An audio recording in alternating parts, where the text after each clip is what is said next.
All right, welcome back to another edition of the Rodcast. Thursday edition of the Rodcast. Back to declare the weekend a little bit early.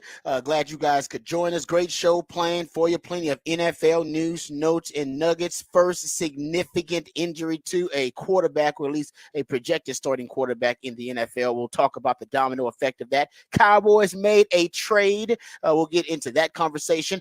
So Nick Casario tried to make a trade. I actually saw this one coming. We'll get into that too coming up a little bit later on in the show. We'll get to some NFL news, notes, and nuggets.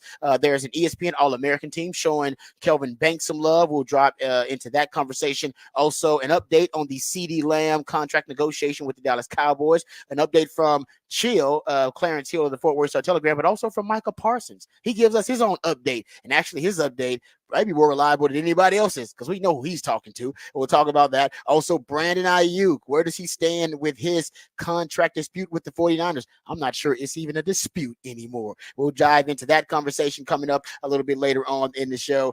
There's also a ton of college football to discuss. We'll go behind the burnt orange curtain, talk some Texas football, talk about which one of those players making the transition potentially to the running back room that gets me most excited. We'll also discuss maybe a connection between a situation the Green Bay Packers are dealing with and that the Longhorns are dealing with, and how can Sark further accelerate his development as a coach and force the SEC to adapt to him rather than him adapting to the SEC. All right, we'll dive into all of that. Also, StubHub came out with their recent 2024 annual review. They're looking at the college football, the most in-demand college football brands and games based on their analytics. So we'll review that coming up a little bit later on the show. So we are jam-packed. Hopefully we can get to all of it. If we don't, we'll do our very best. Before we do, though, let's introduce you to the rest of the crew. He's one of the hardest working members of the ARN family.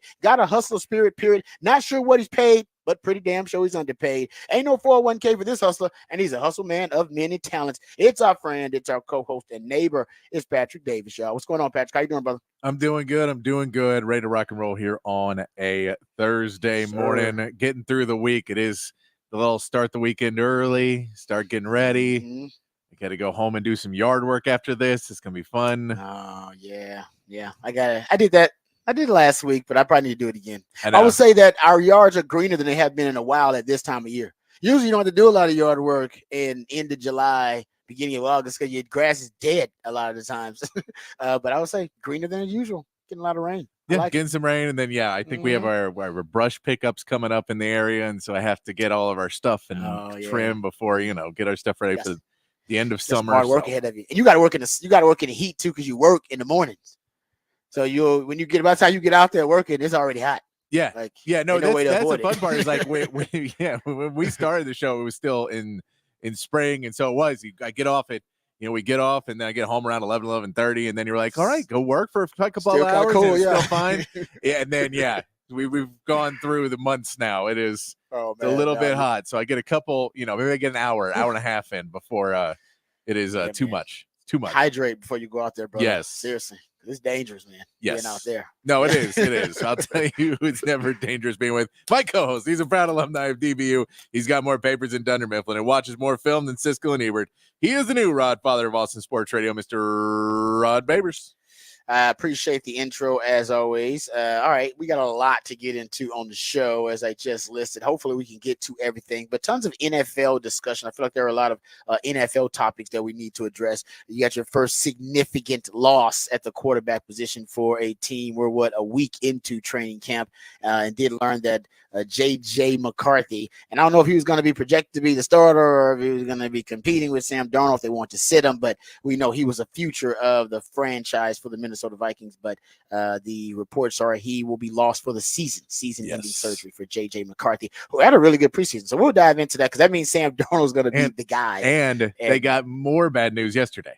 I saw that Jordan Addison had a little bit of an injury. Jordan Addison got carted off the field, tried to limp off, and then was carted off because he couldn't get off on his own power. And then the coach apparently, and I'll make sure I get the story because I saw it. Apparently, O'Connell got upset because it was a joint practice. Yeah, I believe it was.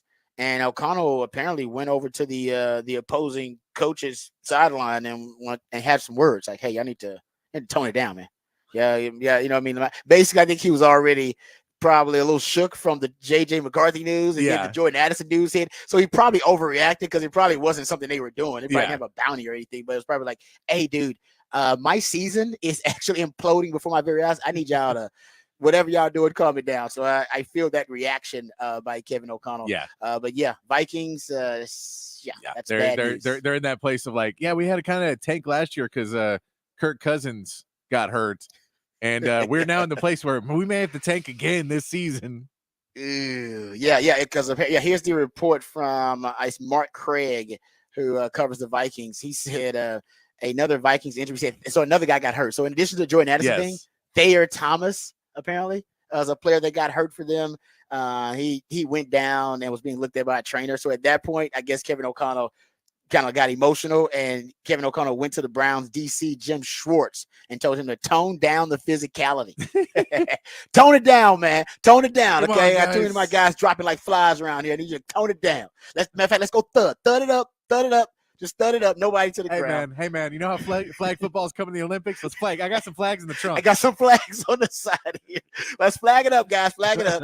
I feel it on that, man, because that's very traumatic. And so we'll get into that because that's kind of the first big significant injury so far of training camp in the NFL.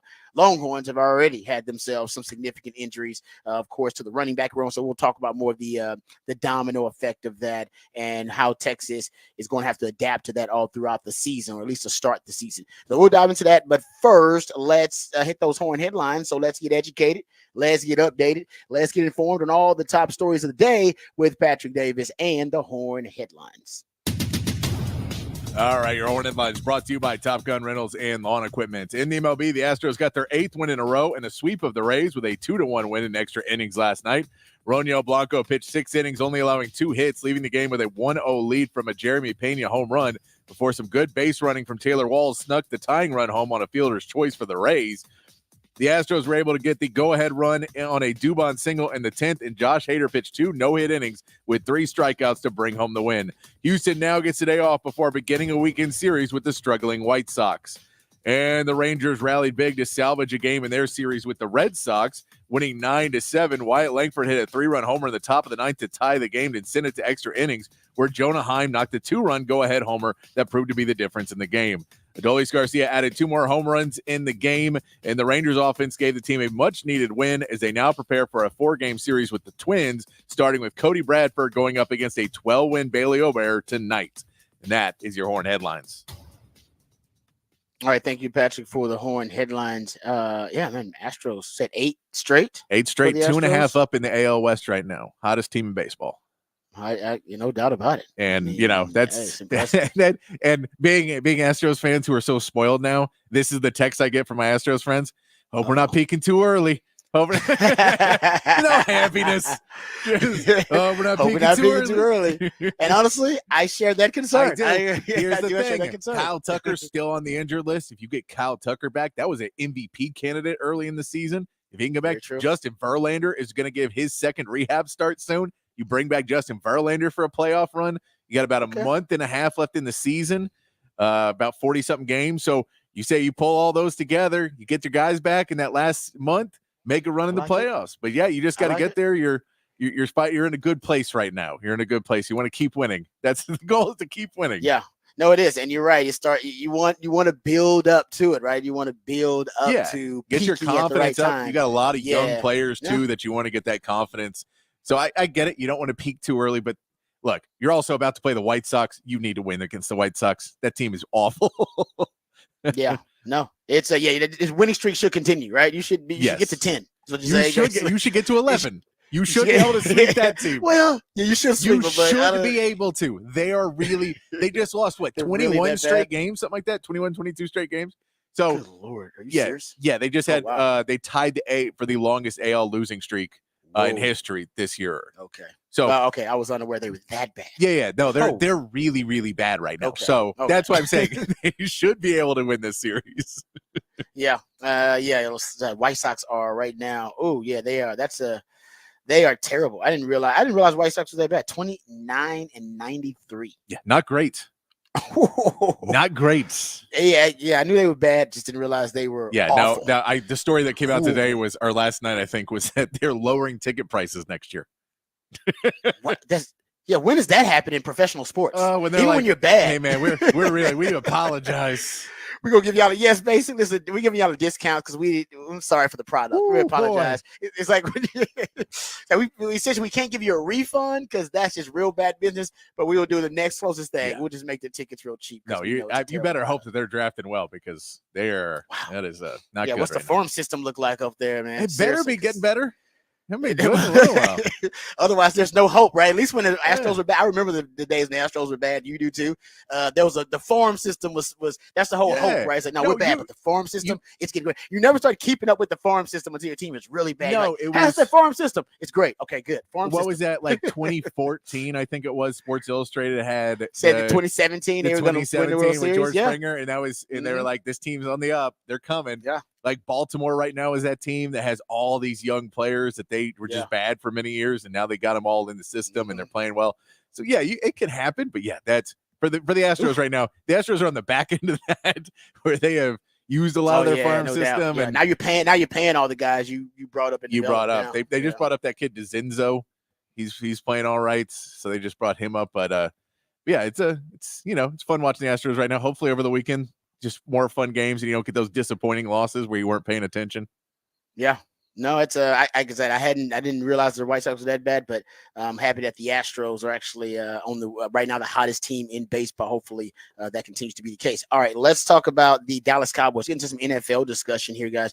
The Cowboys made a move, and this is interesting. This is obviously because Mike Zimmer wanted this move.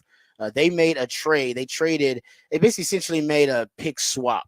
Yeah. They swapped 6 for a 7th, basically. And they traded a 7th round pick. The Giants traded a 7th round pick to the Cowboys in exchange for a 6th round pick in the Jordan Phillips deal. And the Cowboys get Jordan Phillips, the defensive tackle. And the reason that's important is because Mike Zimmer, and I believe this was earlier this week. It might have been yesterday. Definitely a couple of days ago. It was this week, though, that Mike Zimmer was asked about Mozzie Smith and the D-line. And he gave some props actually to Mozzie Smith, but then also pleaded his case that he needed more D tackles. Here's Mike Zimmer. Mozzie's done a good job in there. We got to find some more noses, obviously, see how these young guys do. So just kind of go from there. There you go. And they got one. They went and got Jordan Phillips, who's listed at he's a 2nd round pick in 2015, so he's been NFL vet for a long time, but listed at 6'6", 330 on the Giants roster, 62 career starts, versatile enough to move around the front. You can put him in different shades in the interior. Had a career high 9.5 sacks in 2019. So about 4 years ago, he hit 4 or 5 years ago, he hit his peak as a player, but still can be a guy. Basically what you need him to do is keep your linebackers clean. He's a veteran enough guy. He can do that. That's what he needs, a D tackle to keep his linebackers clean in the Zimmer system so his linebackers can fast flow to the football. Eric Kendrick, Damone Clark, Marvin Overshown, whoever it is. And basically in his system, he cannot allow offensive linemen to get to the second level, get their hands on the linebackers, and get, obviously engage linebackers, because then their run defense just crumbles. So that's, I think, what it's all about, and he can do that. I mean, that's the least he can do. Now, hopefully, you get added value, and he becomes a pass rusher and a guy that can be an elite run stuffer. That would be great. But for what you got him for, essentially a late round pick swap, all you need him to do is to stand the point of attack, to be stout at the point of attack, and to keep your linebackers clean. And if he can do that, you got your value. You got your return on your investment. That's what you need. That's and what just looking at what he's done the last couple of years, and the fact that he was a free agent that went to the Giants and they already traded him, I assume this guy's probably not going to be getting the lion's share of snaps. He's probably going to be getting 40%, 30-40% of your snaps.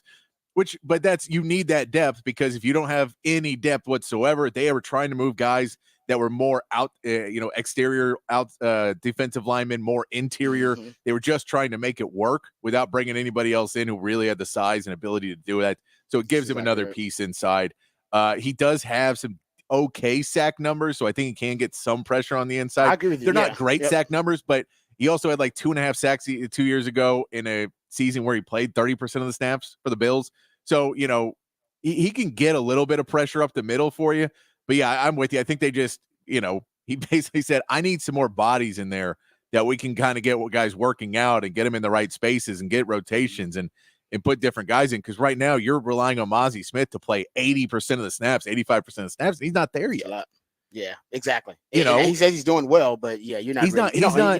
He's not going to be Chris Jones, Aaron Donald, and guy that you just leave in the game at nose tackle right now. You need him to come off and get some spells because he didn't play a ton last year either.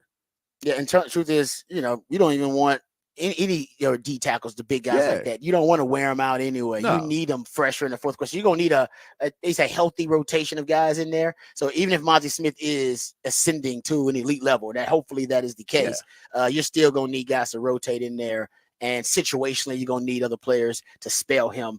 I like Oza Odigizua as well. Yeah. I think he's more of a pass rusher and a disruptor in the passing game, but I do think he can be stout against the run. They just want an insurance policy, and that's basically what Phillips gives them in terms of another body in that room, but also somebody who can just do the basic requirement at that position in his system.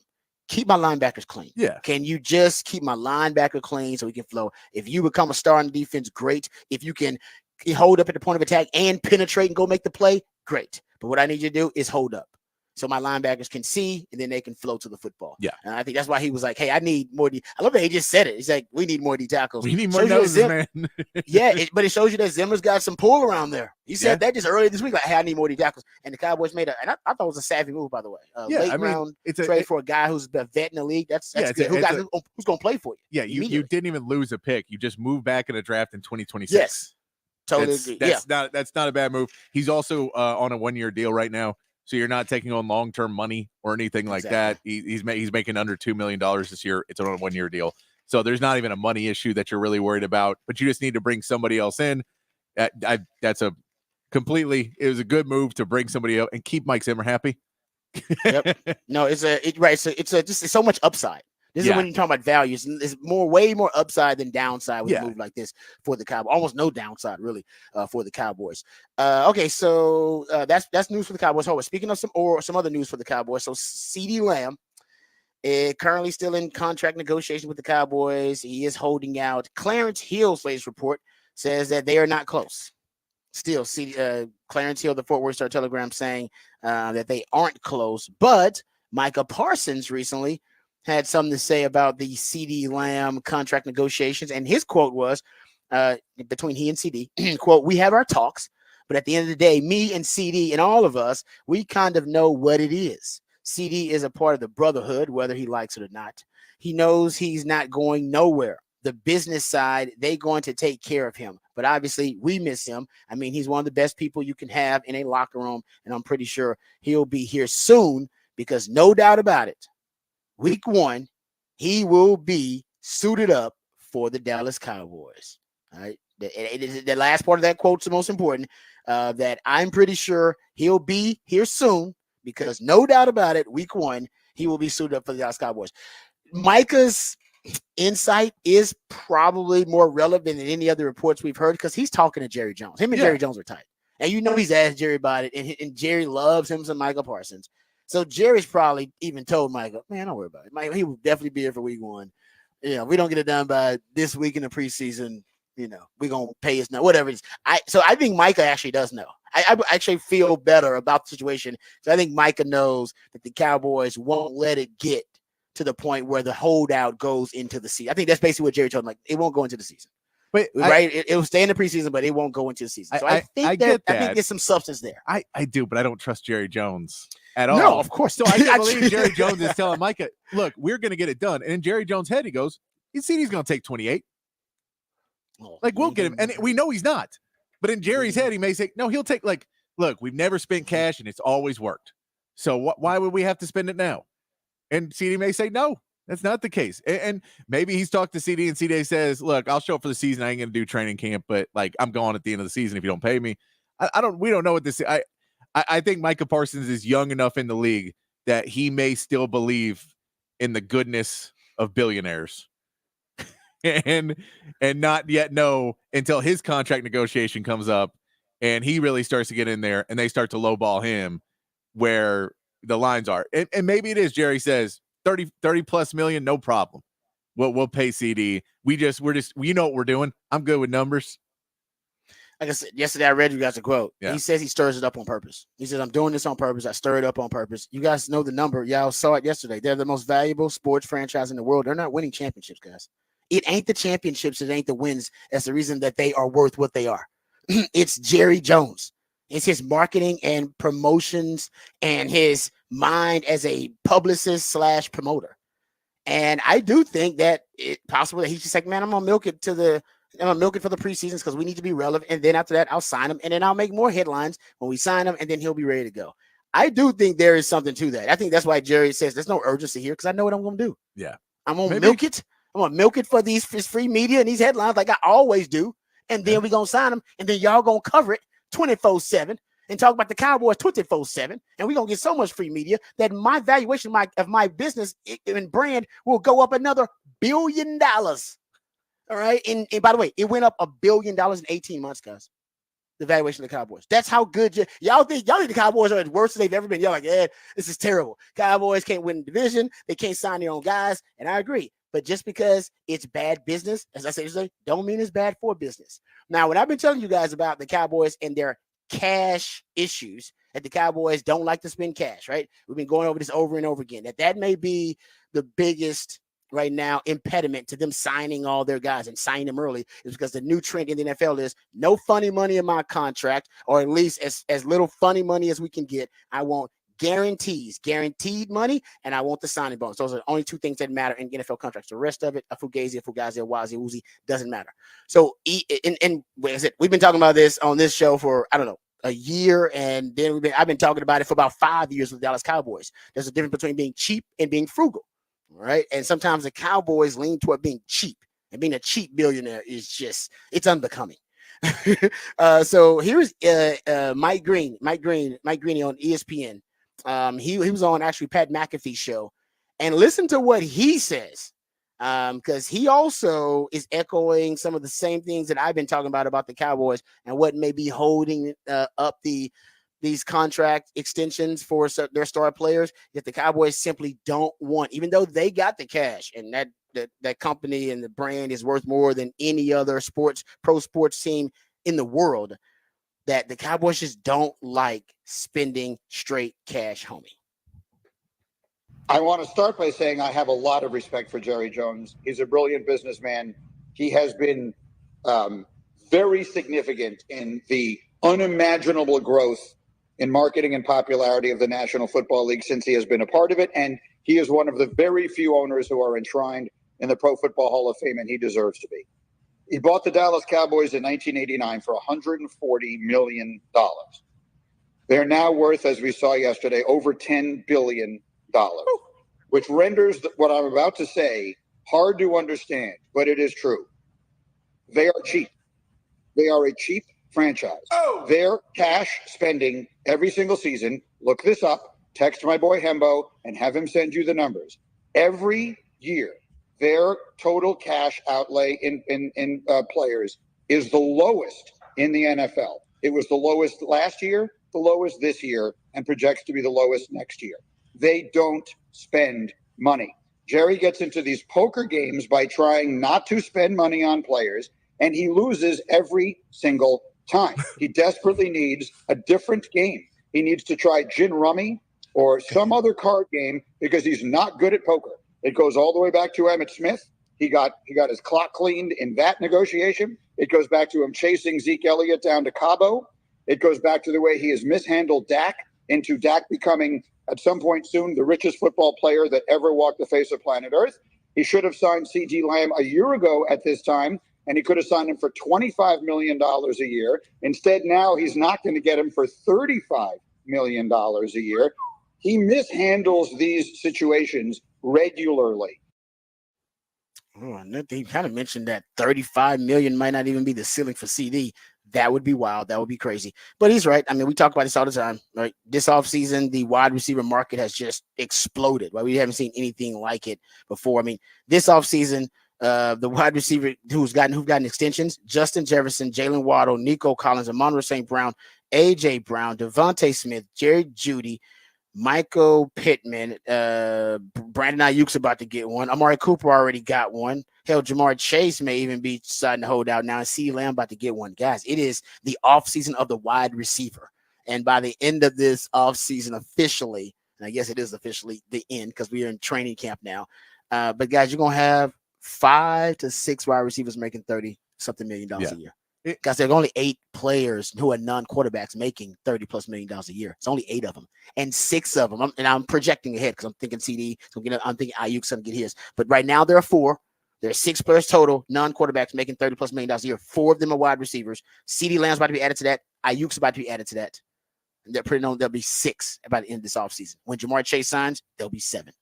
Yeah. Guys, like waiting for Jerry Jones, it was a disastrous proposition for him to wait. Before this offseason, 0 wide receivers had $75 million guaranteed, cash, straight cash, homie, in their contracts. Now there are 4.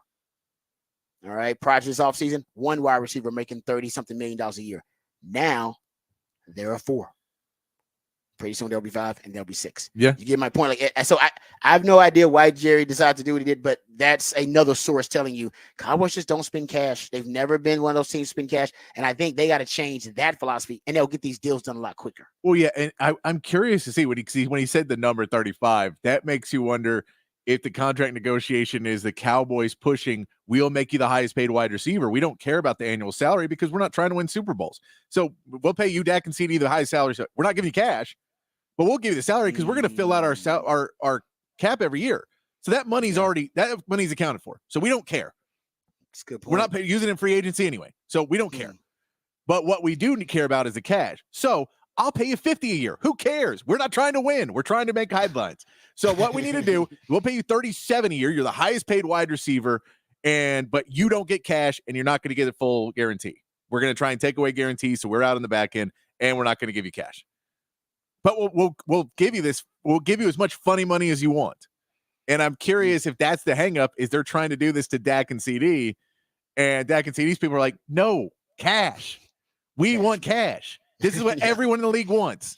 Yep. We want it too. And they're saying, no, we'll make you. You'll be the highest paid wide receiver. You'll be the highest paid quarterback. Because we have to spend that money anyway. Yep. The NFL forces you to. Right? We have to spend that money anyway. So we don't care about that. But we don't want to spend cash. That's a whole different thing. So we don't want to necessarily guarantee a ton of it. We'll guarantee, maybe we'll guarantee more. But I'm not paying you cash up front. You can forget that. That could be where the negotiation hang up. Because when you hear that number, we haven't thought he's getting over 35. We haven't thought he would be in the conversation for being the highest paid wide receiver. But it could make sense that that's the Cowboys' return is we'll make you the highest paid wide receiver, but you ain't getting the cash. Get the guarantees. Yeah. You don't get the big signing bonus and the guarantee. I think Justin Jefferson got 80-something million in a signing bonus. Hell, Jordan Love got 75 million in the signing bonus. So that's a great point. I never thought about that, but you're right. That does sound like the Cowboys. Yeah, we want to make the big splash, but we don't want to pay cash.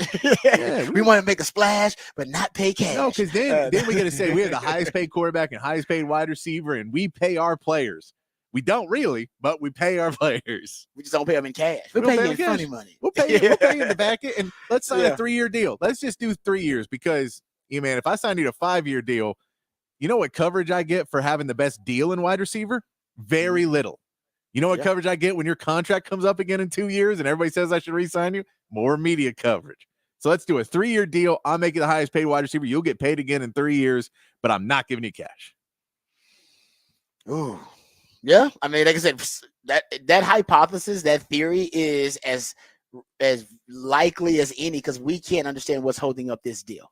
Doesn't make like no other. That's why we're at the point now. It's like, well, maybe Jerry's just milking it for media. Maybe he's milking it for headlines. Because exactly, none of it really makes sense. Everybody's trying to figure out, well, what's holding up the deal.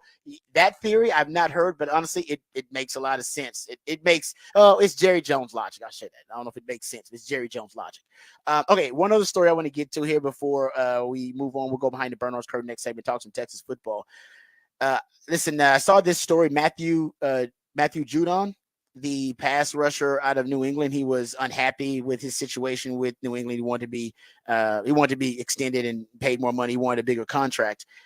So he demanded a trade out of New England, and I guess they obliged. They apparently traded him to Atlanta for a 3rd round pick, and he's a really good pass rusher. I mean, because and it's crazy because I literally, and we didn't get to it, but I put in our notes one these mornings for our show prep. I was going to say the Texans should go after Matthew Judon.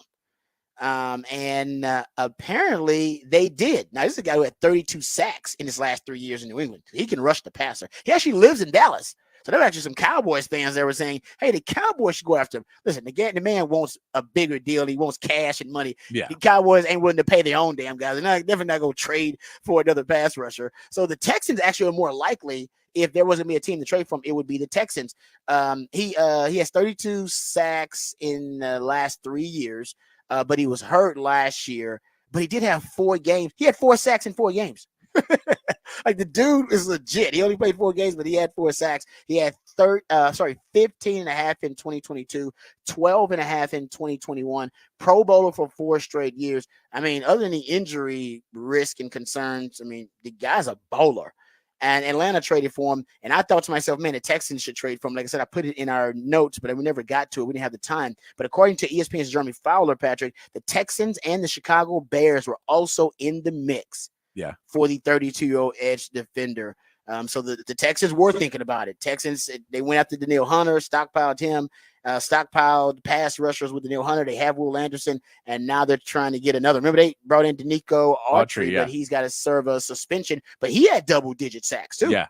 Don't forget about that. So if they'd have brought this guy in, they'd have been stockpiling pass rushers. I love the idea, though, of that. I do. And I think Atlanta was more desperate for a pass rusher than the Bears or the Texans were. And so they're willing to give up a 3rd, knowing that they're going to have to end up paying him as well. And, what contract a 32-year-old might want is not necessarily what the Texans were going to offer. Okay. So they may have said, well, if he wants a 3-4 year deal, we don't want to give that. We want to give a 1 to 2 year deal. We want a mercenary. We want a mercenary, and I don't want to pay a 3rd for a mercenary either. I'd like to pay a 4th, 5th of a mercenary. So it makes sense. Atlanta really wanted pass rushing. They really need pass rushing on that defense. Raheem Morris is trying to build up that defensive identity a little bit more. So it makes sense that they're willing to go more all in on that and go give him a little bit more money. And hopefully it won't end up like a Reddick deal. Where they wait. Doesn't even play at all. Where you trade for a guy because he wants a contract and then don't give him a contract. Don't give him a contract. The dumbest. Don't trade for him. What a Jets move. What a Jets move. Like, don't trade for. What are you doing? Oh, he's max. He's not getting paid. Yeah, he'll prefer it here than I'm sure. And then was he the guy that when Aaron Rodgers was on his trip? Yes. He also went on a trip to like Japan or something like that. And now we know why. He's like, no, man, forget y'all. Y'all won't pay me. Give me my damn money. The whole reason I demanded a trade was to get paid. What'd y'all think? I just didn't like it there. You think I wanted to go to a worse run team? No, but like I said, one thing I do love, though, I just love me Nick Caserio. No NFL GM has executed more trades than Nick Caserio since he's become the GM of the Texans.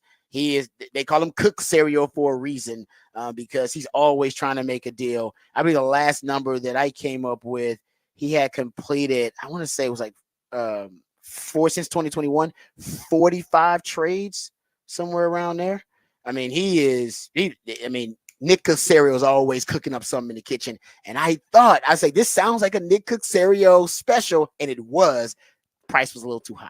price was a little too high. All right, we come back. We'll get into some Texas football conversation. I'll tell you which one of these guys transitioning to the running back position that intrigues me the most, and I think it's the most compelling. We'll talk about that. We'll also get into what I think Sark needs to do in his transition into the SEC. I think Sark needs to force the SEC to adapt to him rather than him adapting to the SEC. We'll talk about how he can make that happen. All of that and more right here on the Rodcast featuring Patrick Davis. I'm Mike Tom One. Rod Davis coming back on the horn.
All right, welcome back to the Rodcast. Time to get into some Texas football conversation here. I want to talk about the players who seem to be moving to transitioning to the running back position with the lack of depth there, injuries to freshman Christian Clark and also to C.J. Baxter, starting running back.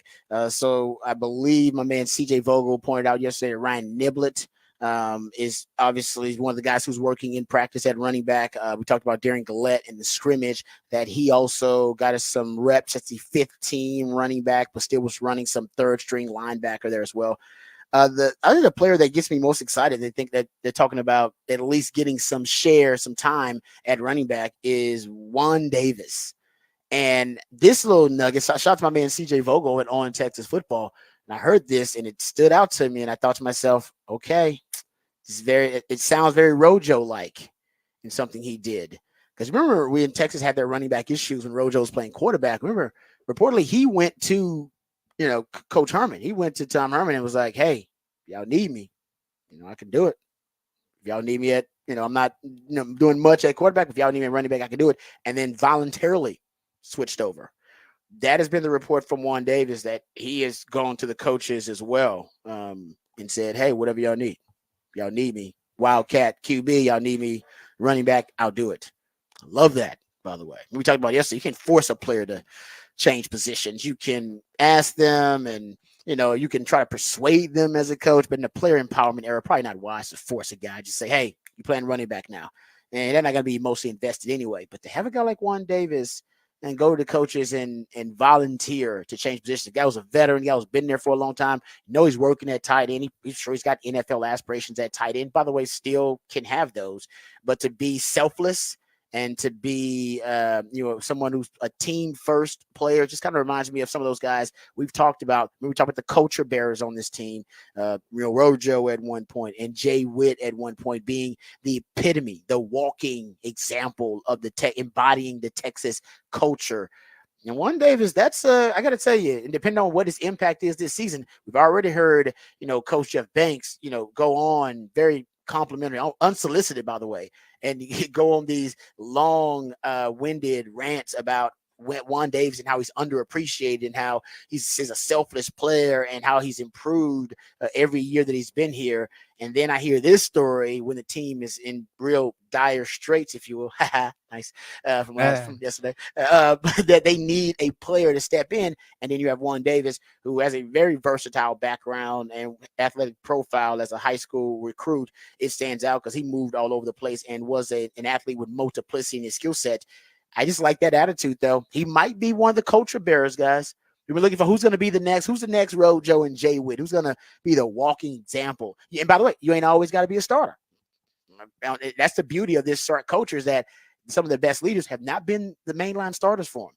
Jay Witt, what was he? The third wide receiver. And in terms of on offense, he's probably your fourth target on offense, but nobody mattered more than Jay Witt and his sacrifice and his dedication and his selflessness.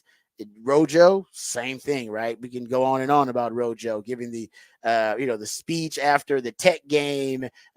Sark talking about him being the ultimate teammate. Sark saying he was actually the catalyst for their culture revival on the 40 acres. That it started with Rojo. Started in that room with that guy, and then it really spread to the rest of the team. And now that room, ironically, is having some, they're having a bit of a crisis just in terms of the depth there. I think they have the excellence, the overall, I think the tradition and the culture to be able to survive this and even come out on the other side and thrive as a result of it. But good to know that guys like Juan Davis, as a player and as a leader on the team and as a veteran, he's willing to do, I'll do whatever it takes to make sure that we can win some games.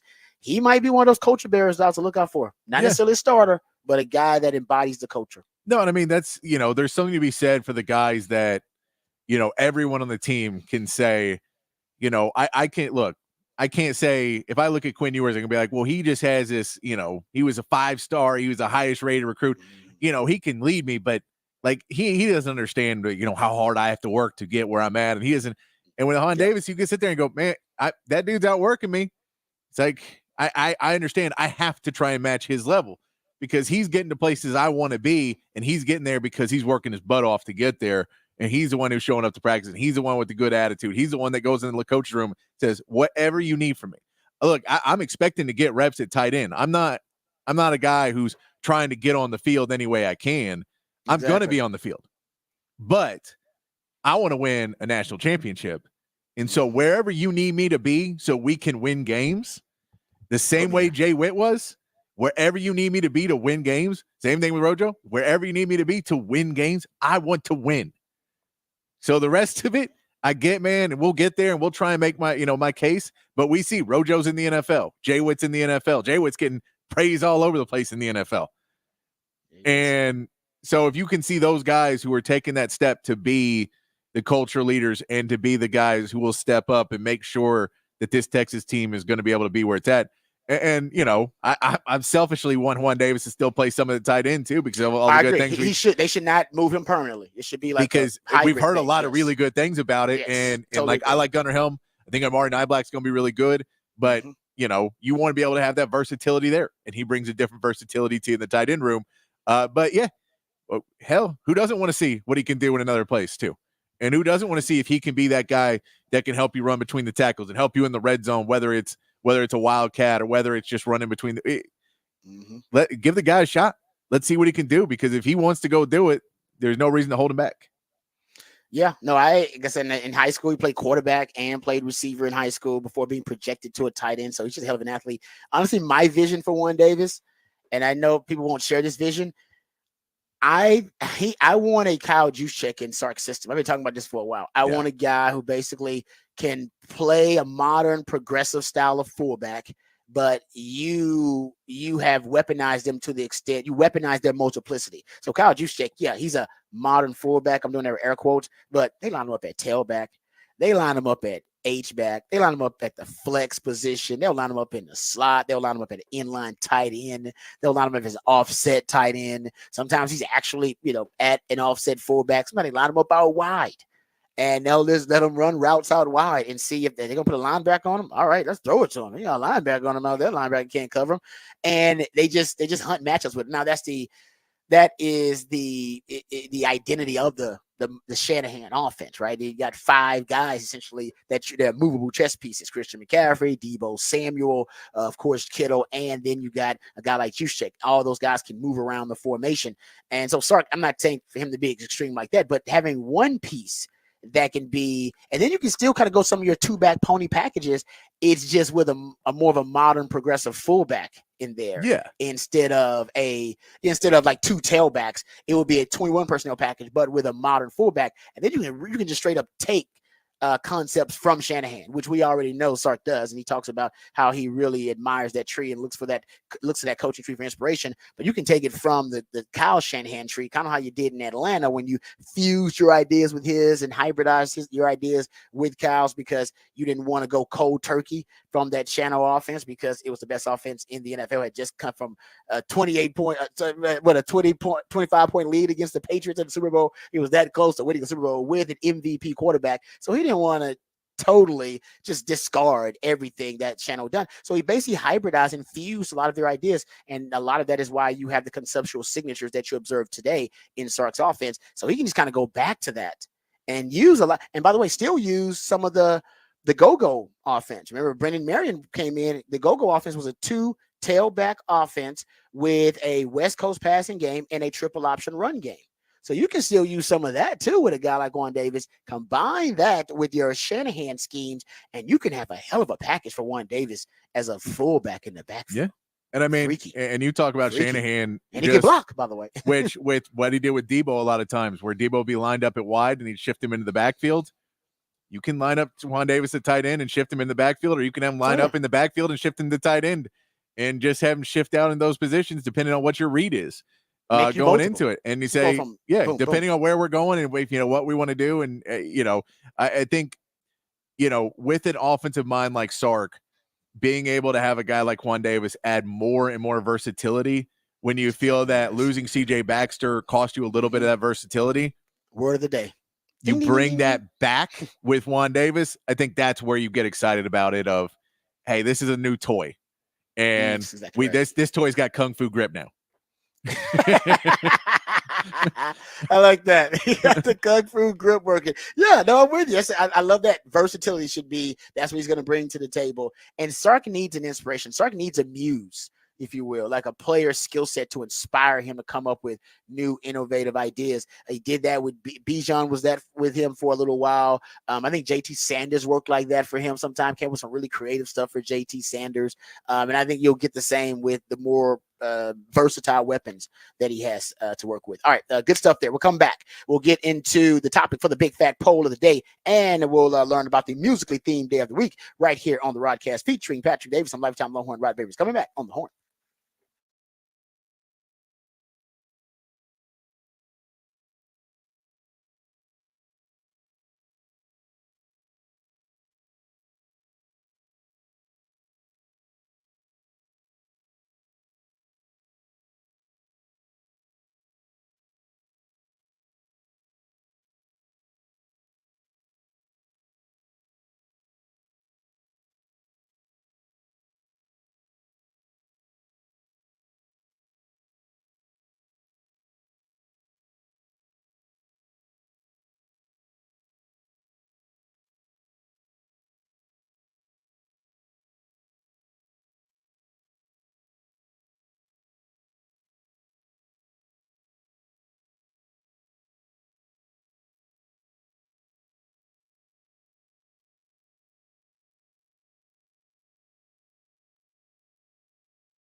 Back on the Rodcast on a Thursday morning, and that means it's a new theme Thursday, playing songs all surrounded around one theme on a Thursday morning. And today's theme, we called an Audible Yes last night, and we're going to pay tribute to Wally Amos. Wally Amos. Do you know who Wally Amos is, Rod? Famous Amos. Famous Amos. Wally Amos. Oh, that's right. Okay, yeah. He passed away yesterday, unfortunately, the age of 88. Okay. But we're going to pay tribute to some Wally Amos, because if you did not know, they did not only found Famous Amos cookies, he was also a music representative for the William Morris Agency back in the day. What? And one of the reasons he founded Famous Amos was because he used to make cookies that he would give to the artist when he wanted to work with them. Man, and he would send them like a letter to work with serious? people and sign people, and he would send some cookies, and they were like, man, you need to start your own cookies. Your cookies are great. And so we were playing all artists that Wally Amos worked with. Well done, Patrick. I mean, you've outdone yourself on this. I ain't gonna lie. This new theme Thursday, you've outdone you. That is brilliant. I did not know that. Learned something new, and not only learned something new, learned something that just blew my damn mind. Blew my mind. I thought he was just a guy that, I mean, obviously famous for the cookies, and I'm thinking, man, what a great accomplishment in your life. I always say for men, the biggest fear for men, obviously women and men are different. The biggest fear for women, I think, is dying alone. Most of the women I know, they just don't want to die alone. That's why they have kids. That's why they want somebody in their life. They just don't want to die alone. Men are fine with dying alone. Like, I think most men are like, I'm going to die anyway. I got to prefer to die alone.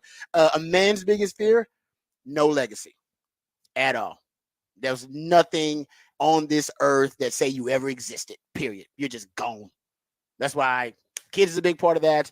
Putting your names on buildings, right? Only men put their names on buildings. Put their name on a building. Men put their name on stuff. Like, you know what I mean? That's a man thing. That's why we want to own a team. Like, it's a man thing, right? Because we want to leave a legacy that I was here, something that I accomplished. And I thought for him, it's great. His legacy, Famous Amos. Everybody knows that. Everybody knows the cookies. You telling me that's like half of his damn legacy? That was the beginning. He served, and then after he got out, he went and worked for the William Morris Agency, and that was Simon & Garfunkel. He signed them in his early beginnings in there and working with bands, but that was how he started out. Working at William Morris as a talent agent. So an interesting little look at as a very interesting man. Who's going to do the biopic of his life? Because that needs to be done. It seems like this dude, everybody need to be a biopic, man. I mean, some people deserve it. He might be one of those people. He seems pretty damn. Give me another little interesting nugget about it. I'm in. At least Netflix. Right, come on. Give me Hulu, Roku. One of y'all can do it. Exactly. Yeah, we don't need to go to the big screen with it. Come on. Y'all made one about Pop-Tarts. Y'all can make one about Famous Amos. They did. They've been making those. You're right. No, they made one about Cheetos, I think. Like Cheetos. Flamin' Hot Cheetos. Yes. Flamin' Hot Cheetos got a biopic, man. You telling me Famous Amos can't get a biopic? Come on, man. Come on. So, please get that done. But that's so today we'll be paying tribute to Wally Amos. Tetris got one too recently. I think Tetris got one. They made a Tetris biopic. Yeah, it did. It's wild. It's wild. Yeah, we get a Famous Amos movie there. Wally Amos. Good stuff. All right, let's get to the big fat poll today. 512-447-3776 is the text line number. We'll also get this posted up on X at the Horn ATX. Patrick's big fat poll of the day on the Horn. All right, as we got further and further into it, we talked about the CeeDee Lamb and that they're not close, but then Jerry's told people that he's going to get it done, and Micah Parsons believes that he's going to get it, that the deal will get done before week 1, and CeeDee Lamb will get a deal. In all this conversation, Dak Prescott's deal is seeming further and further away because those conversations are not being put out there as much. It doesn't feel like Dak Prescott's pushing it as much. He showed up. He's going to be there. It seems like now it may still happen. He may still get his deal, but it does not feel like their urgency is there at all for a new Dak Prescott deal. No, I haven't heard anything about it. Like crazy. And there may be the thought, look, we cannot afford to pay CD, Micah, and Dak, so maybe we just move on from one of those guys and we can make it work. That may be. Maybe not. Maybe not. But this will be the big fat poll of the day because I saw an article, too, about teams that could be looking for quarterbacks next season. And leads me to who would Dak Prescott play quarterback for next season? Who will Dak Prescott play quarterback for next season? I will give you the 4 that I have. That's good. That I think are the 4 most likely. I like this. Dallas Cowboys. Gonna put him on there. They're still the front runner. Of course. They're still a front runner. Las Vegas Raiders. A lot of people believe the Raiders are the team that'll go out there and break the bank to bring him in. I'll throw in my personal one that I think is out there, which is the Giants. I think Brian Daboll may not want to bring in one of these rookies, may not trust this as much, realizes that his head coaching is on the line. They brought in a wide receiver now. They could draft somebody else with that pick and then sign a guy. They paid Daniel Jones a ton of money. Let him go. Bring in Dak Prescott. He knows that division. He knows how to win there. You bring him in. He can handle the spotlight. He's been the Cowboys quarterback. Of course, he can handle New York. So all those pieces make it sense that you could bring him in and try and run him for a few years in his 30s. 5-6 years you could probably get out of him in his 30s with Dak Prescott. So maybe you see that the Giants go there. And then we've talked about a little bit. Imagine him with Mike Tomlin. I love that too. I love all these. I do. So those are the four that I have. Is imagine him with Mike Tomlin and the Pittsburgh Steelers. They've been looking like they're trying to make a move that they're in the Brandon Ayuk sweepstakes, which, by the way, reports are a deal's ready. It's there. It's on the table. They're a phone call away if he doesn't reach a deal with the 49ers. But so they're apparently in the mood to spend some money as well. Do they bring in a Dak Prescott? Do you have another one? You can send that one in if you think he's going to be somewhere else. That's good. Honestly, the Steeler one is my favorite right now. If it's not the Cowboys. Yeah, and that's the thing is if you think he's going to be on the Cowboys, you think Jerry's just doing all this to, raise his valuation, and then he's going to sign the contract, and who cares, and I'll pay it, whatever, we'll move on. If that's it, then put the Cowboys. I think the Cowboys are going to win this poll, by the way. I do too. But I'm curious to see where other people put it. I know we'll get at least a couple people that'll throw in a CFL team or something like that because they're haters. I mean, if it's just franchise quarterbacks just don't ever reach free agency. You just don't see it. I mean, Kirk Cousins did. I mean, how was the last one we saw? That was when's the last time we saw a guy that you don't see him? They get traded. Yeah, they get traded. You never see him reach free agency. No, but when's the last time we saw a guy, we in MVP voting, and then be in a contract year, a contract year at quarterback? It doesn't happen. I don't think we've ever seen that before either. So it's unprecedented, but at the same part, it's Jerry Jones, and Jerry Jones will make you go crazy trying to figure out what he's thinking. When did Lamar Jackson win his first MVP? Was it in his second or third year? I don't even remember. But maybe like just because of a circumstance of it may have been a contract year right after his first MVP, something like that. But it nothing like where we are witnessing right now, where Dak Prescott is currently basically in a contract negotiation with Dallas Cowboys, coming off an MVP season, his best season, and an MVP caliber season, I should say. And I'm with you. There's not been reports that they've started discussing it or talking about it, and both sides have admitted that they're willing to at least explore the possibility of parting ways. Yeah. Like Jerry's talked about it openly, and so is Dak. And it's like, why are they even talking about that? Why are we even here? Why are we here to even discuss that? Yeah, I don't know. I don't know what Jerry Jones is doing right now. I have no idea.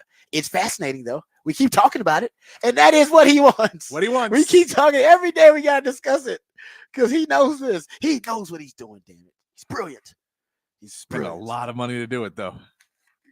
Yeah, which I get at the end of the day, but you got to spend that money anyway, and you're making more than you're spending. I get it. And look at they're worth $10.3 billion. They're worth more than any other sports franchise in the world. And they don't win a lot of championships. It's amazing.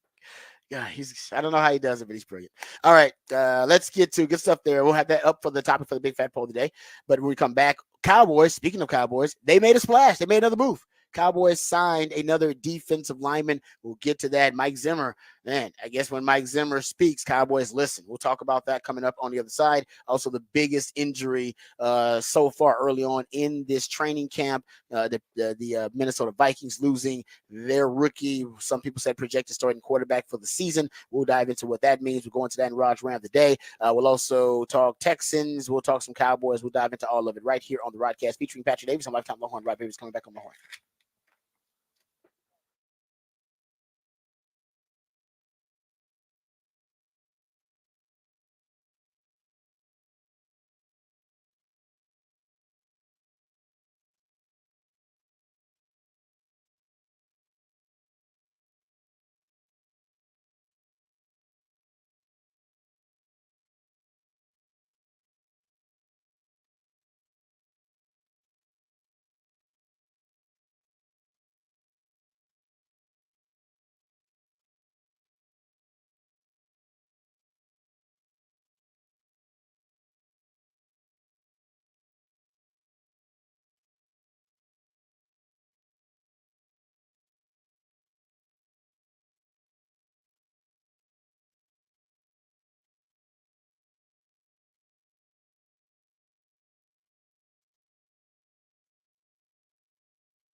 Welcome back to the Rodcast. It is a new theme Thursday edition of the Rodcast, and that's when my co-host, the Idealionaire Patrick Davis, who comes up with all the musically themed days of the week, but he comes up with a really creative theme because of something that inspires him.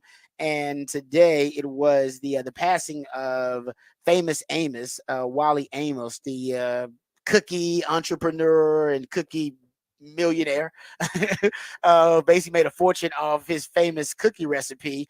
But I didn't know this, and I'm sure a lot of folks out there are ignorant to this, that he was also you said he was a record executive? He was a music executive for William Morris back in the day and worked with a lot of very influential bands. I don't know how I did not know that. Like, I knew about Famous Amos, but I just had no idea about that. And apparently I was doing just reading up on it. Marvin Gaye was one of the people that gave him like the starter loan for it. Yes. Wow. Come on, man. We got to do we got to push the biopic of this dude. That's pretty wild. That is. I did not know that at all. Yeah. So no, it's an interesting little story. And then I'm more interested because I'm sure there's little pieces because unfortunately he had to sell off Famous Amos at one point and he's tried to create other brands and stuff. I didn't know that. He's done a lot of different things, and he had the famous Kahuna cookies as well. When he was living in Hawaii, he made those for a while and was on Shark Tank. Okay. See, like I said, I'm kind of reading. Yeah, you're right. He's launched some other like brands and he's tried. Yeah. Dude, I'm telling you, we gotta push the biopic of this. Like I said, if they get biopics for flaming hot Cheetos, then we can get a biopic for Famous Amos and his cookies. By the way, the flaming hot Cheetos little biopic or whatever, it was pretty good. It wasn't bad. That was what Ava Longoria pushed that one, right? Yeah, I think you're right. Like I watched it, and I was like, actually, it's not bad. I watched the Tetris one too. I don't know what, which I didn't know Tetris. That was like about like geopolitics and Russia and the Cold War and stuff like that. Oh man, it got deep. So I'm sure there's another layer they can get to with the Famous Amos stuff, but that's really cool. That's a great factoid, Patrick. Appreciate you because that is a really, really good new theme Thursday. Boom, I learned something new and something that blew my mind as well. All right. Also, Patrick will blow your mind with the topic for the big fat poll of the day. Once we get that posted on the X app at the Horn ATX, give the folks the topic for the big fat poll of the day. Big fat poll of the day. Who will Dak Prescott play quarterback for next season? And I've given you four options up on X. If you've got another one, feel free to put it in the comments. Feel free to text us in 512-447-3776. I have the Cowboys, the Raiders, the Giants, and the Steelers as my top four of where he would end up next season. But if you think there's somewhere else that makes sense that he would somewhere else where you think he could go sign as a free agent, feel free to let us know and why. We'd love to know. Yeah. Maybe we just haven't heard anything about Dak. It's just because they know Dak's going to be easy. I hope it's going to be easy. Just offer him upwards of $60 million, and it's got to be a hell of a signing bonus and a lot of it guaranteed. And they kind of just based it on a precedent of the most recent deals, or Joe Burrow's deal or Trevor Lawrence deal, whatever. But like I said, I never know with the Cowboys. You never know. You never know what Dak, and maybe Dak wants to hit free agency. We never discussed that. He implies he wants to be with the Cowboys, but free agency is always tempting to be able to choose where you want to go. And it's possible he's reached his ceiling with the Dallas Cowboys, that he can't take it any further with the Dallas Cowboys either. And you get max money in free agency too. I mean, everybody knows that. Yeah. No, and I mean, it could be a thing of, I don't believe that we're going to, that they're going to give me proper pieces to get where I need to be. And I got CeeDee Lamb. You can't complain about that. The offensive line's not bad, but if you look back behind you in the running back, you may be like, come on, sign somebody, give me somebody back there. And I know Zeke's my buddy, but he's, like I said, I think Dak ultimately wants to be a Dallas Cowboy, but I'm with you. I don't know why that hasn't happened yet either. Why the Cowboys would even let it get to, and it looks like it's going to spill over into the season. Right? It didn't see. I mean, I don't know, because that's the reason I brought it up. It seems that way. We've talked about CD for the past 2 weeks, and Dak Prescott has now slipped completely out of the discussion. We haven't even because there's no sense. Well, I say it's no sense of urgency, but there's no sense of urgency about CD. He's missed. Yeah, well, he's not missed. Yeah, I don't. You said I don't. Yeah, you don't want that going into the season because that's a distraction. But the Cowboys don't operate that way. Distractions can be turned into free media and headlines. Distractions for other teams, but for the Cowboys, that's just business. Early voting is going very split right now. Everybody getting votes early. Let me see what this thing is. Okay. All right. I'm gonna make. Where's he gonna play next season? I'm gonna make my pick real quick. Boom. Oh wow! I can't believe it's that split.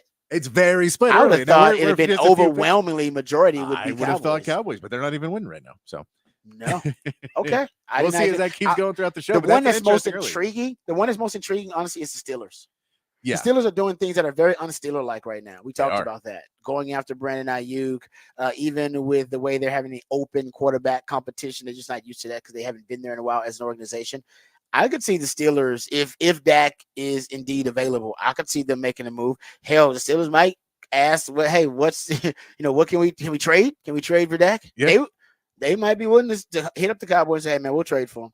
We'll give you your couple of first round picks, whatever it may be. We'll sign them because we need a quarterback. We need that. And Dak's, he's the kind of quarterback that fits the Steeler way. Yes. And the Steeler culture. 100%. Yes. And he feels like he would fit in great there. And there's an arms race in that division. Period. Yeah. That is the best and the toughest division in football. And let's straight up, there's an arms race happening right now in the division. Ravens, the Bengals. I mean, it's low. The Browns. The Browns have more players making at least $10 million than any team in the league. Like they have more players making at least $10 million than anybody else in the league. Like they are paying their guys, man. They're like the Browns, like, nah, we're gonna spend this money. So the only reason they stay in Cleveland happening in that league. Yeah, that's the Cleveland tax. Like, hey, I gotta live in Cleveland, man. Okay, you're right. You gotta live in Cleveland. Man, give them his money. But you're right. But those are, I'm telling you, the Steelers. That's the intriguing one. The Steelers are going to get them a quarterback. If one of these two don't work out, and by the way, neither one of them will. I don't think Russell Wilson or Justin Fields is going to work out for them. They're going to have to get aggressive and going to get a QB. The fact they were having Justin Fields apparently split out at wide receiver some yesterday, but the fact that neither one has won the starting job yet, and every time Mike Tomlin talks about it, he's like, "Well, we're going to try and play him some." And you're like, "Man, it should be way further down the line, right?" One of them should have got the locker room, but it feels like the locker room's like, "So, coach, who's playing quarterback?" You're like, "You're supposed to tell me." Yeah, you don't know, like. No, do you know? Who do you think should be playing quarterback? Everybody's like asking questions of each other. I don't think either. You're right. Neither one of them has won the job. The Steelers will be looking for a quarterback after this season. Yeah, they will be. They have no money invested in quarterback after the season either.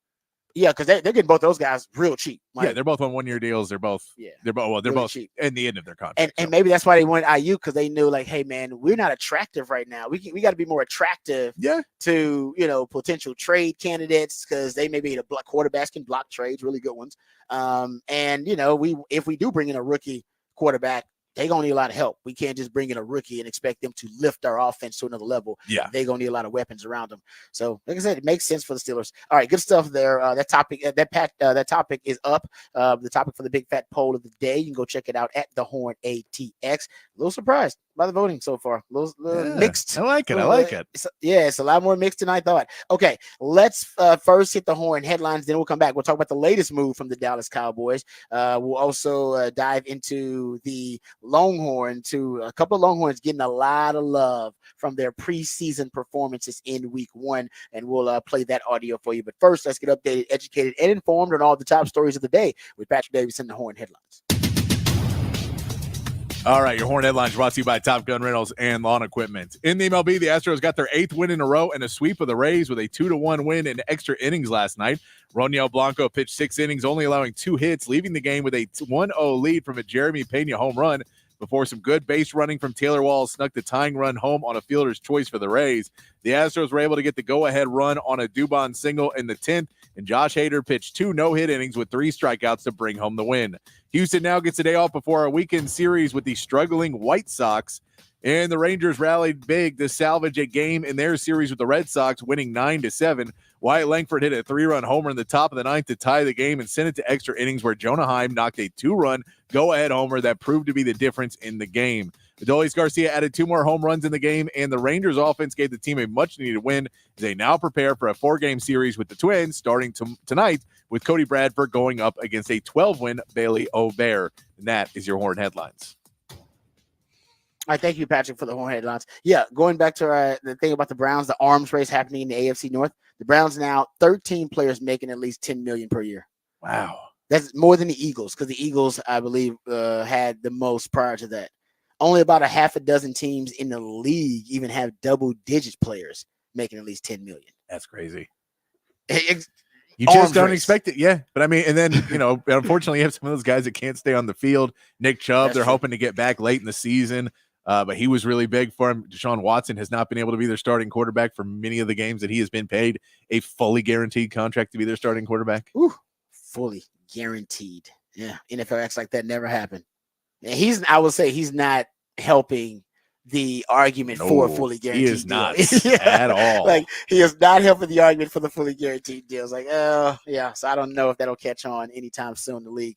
All right, let's get to this Cowboy story. Then we'll get to the Longhorns, who had big performances, standout performances in week 1. They're getting some love nationally. The Cowboys, in addition to the trade that they made for Jordan Phillips yesterday and him at the defensive tackle position, they recently signed a defensive end, Carl Lawson. That happened just today. Carl Lawson, 27 career sacks.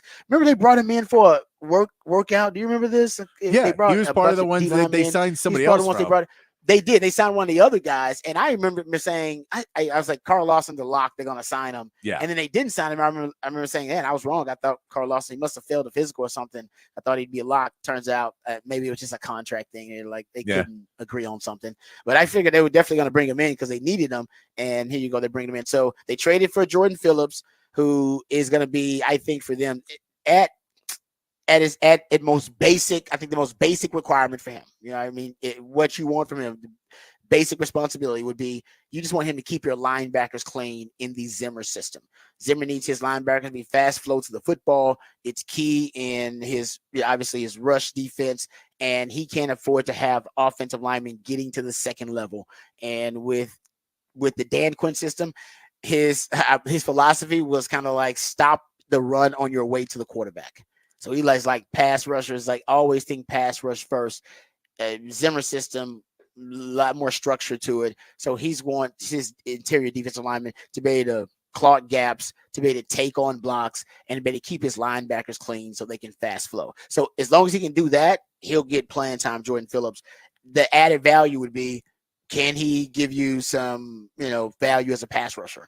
Or can he become a guy that can penetrate and start making plays in the backfield and be an elite run stuffer? If he does that, that's added value. But considering you spent a late round pick to get him, and I'm sure it's, in terms of contract, it's not very much at all. You're getting that's a really good upside, a lot of upside value for the Cowboys there.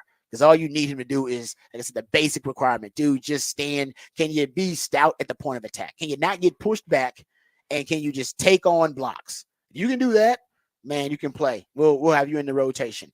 And I'm as a veteran, Jordan Phillips, he's been in the league since like 7-8 years, something like that. He definitely can do that. Like he's a guy that can take on that role. The question would be if he adds a little bit more value to you by proving he can be a pass rusher, which he was. I mean, that was a point I think around 2019 where he came close to double-digit sacks around that time. Jordan Phillips, he's a guy that he can help the Cowboys. And I think the Carl Lawson one, that's just depth.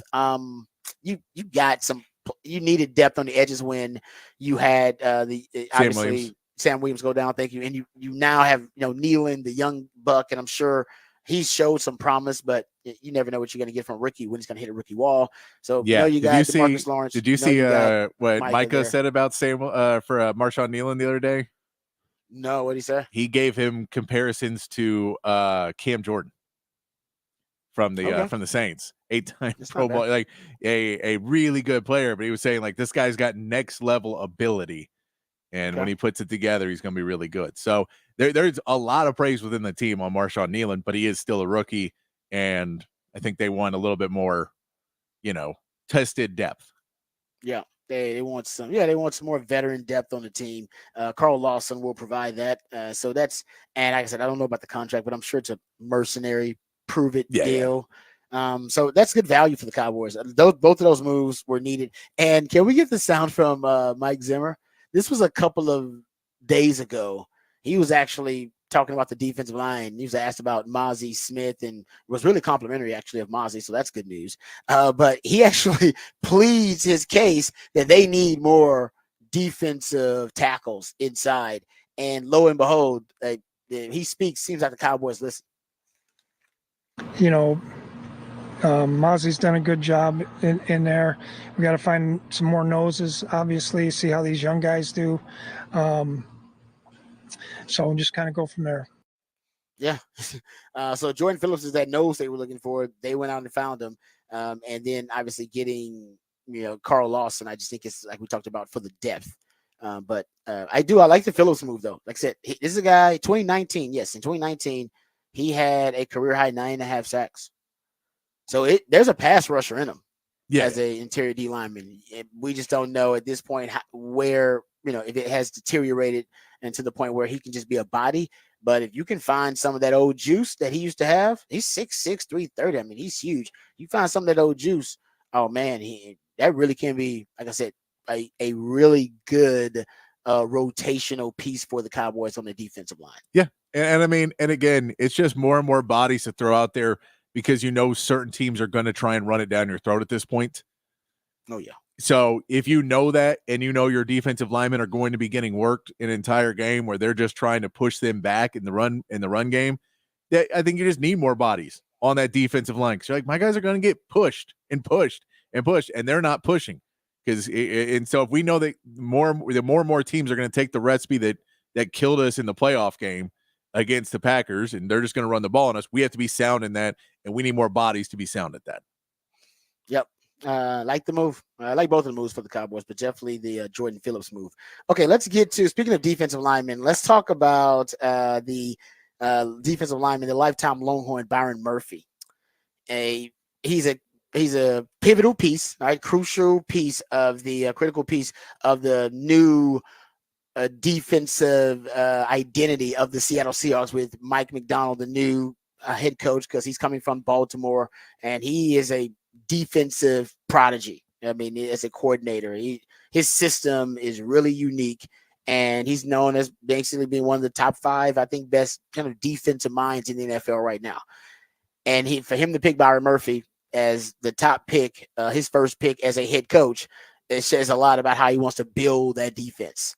And especially in that division, going up against Shanahan twice a year, and you're going up against Sean McVay twice a year, you better have a damn good defense. So it says a lot about Byron Murphy that he would, invest in him early on like that.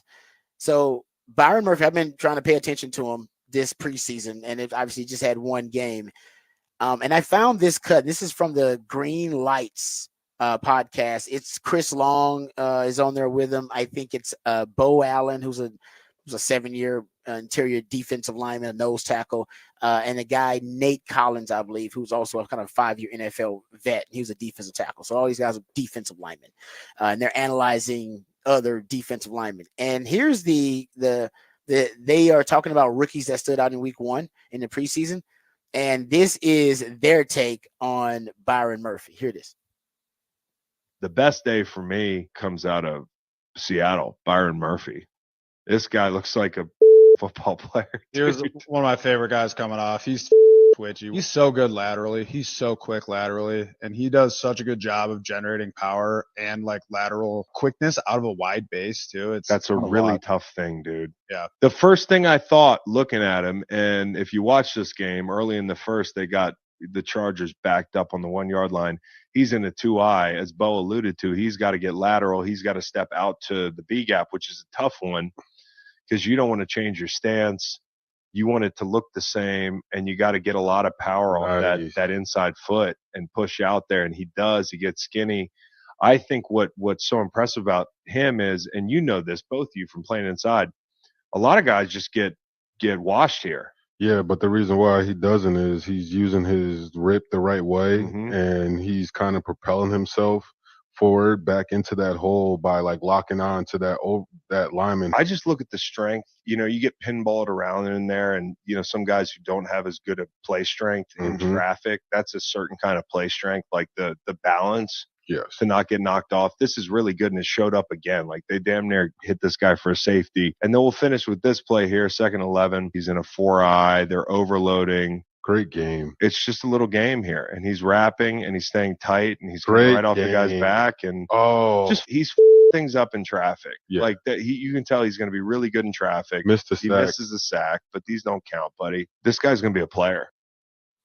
There you go. I mean, that's 3 NFL veteran defensive linemen. I mean, essentially salivating over watching film of Byron Murphy. I'll give you a factoid about him in that system in Seattle. Seattle had the highest pressure rate in week 1 of the preseason. It was, 56% with 3 sacks, 18 total pressures. Damn. They did it by rushing 4, almost 80% of the time. Only the 49ers did so at a higher rate at 91% of the time. So they're creating a lot of pressure, and they're just doing it with their front 4. And honestly, the centerpiece of that is Byron Murphy. It really is going to be compelling. So I'm going to be trying to keep up with Byron Murphy and what he's doing there in Seattle all year long, especially when they go up against powerhouse offenses like Sean McVay's offense and going up against the 49ers. Sean McVay and Shanahan going to have to account for that dude. Like as a rookie, he's going to have to be accounted for. Speaking of the rookie that's going to have to be accounted for, I don't know if anybody had any lifetime Longhorn, really any player in the NFL in week 1 of the preseason had a better week than my man Jay Witt. I don't know if anybody had a better performance than Jordan Whittington. The offensive coordinator for the Rams, Mike LaFleur, we already heard Sean McVay talking about Jay Witt. But here is Mike LaFleur, the offensive coordinator, being asked about Jordan Whittington and his performance. Some interesting stuff here. Very complimentary of Jay Witt, but listen to the offensive coordinator for the Rams on Jordan Whittington's performance. What did you think of the way Jordan played in that first preseason? Yeah, like a man. You know, again, it was tackle football. Jordan Whittington is a guy that from high school, being a Wildcat quarterback, having just 1,000,000 yards in a state championship game, to what he did in college with a really loaded roster, and then to what we've seen since he's been here. You know, we knew. We felt pretty confident that when the pads got on and it was real football, he was going to even be a bigger problem, and I think that showed. And he's got a long way to go. He's a kid that's really confident, and the teammates are pretty confident in him as well. A couple more guys. When a young guy like that shows ostensibly that he can play at this level, do you pull back as the preseason goes on with him if he's a guy that is going to be part of that receiver? You're speaking of Whittington? Yeah. Yeah. That's still conversations we're going to have, because again, as valuable as the preseason is in those games when it's real and coaches are off the field, you know, these practices are equally as important to us, you know, because we're trying some things more. There's more movement and stuff like that.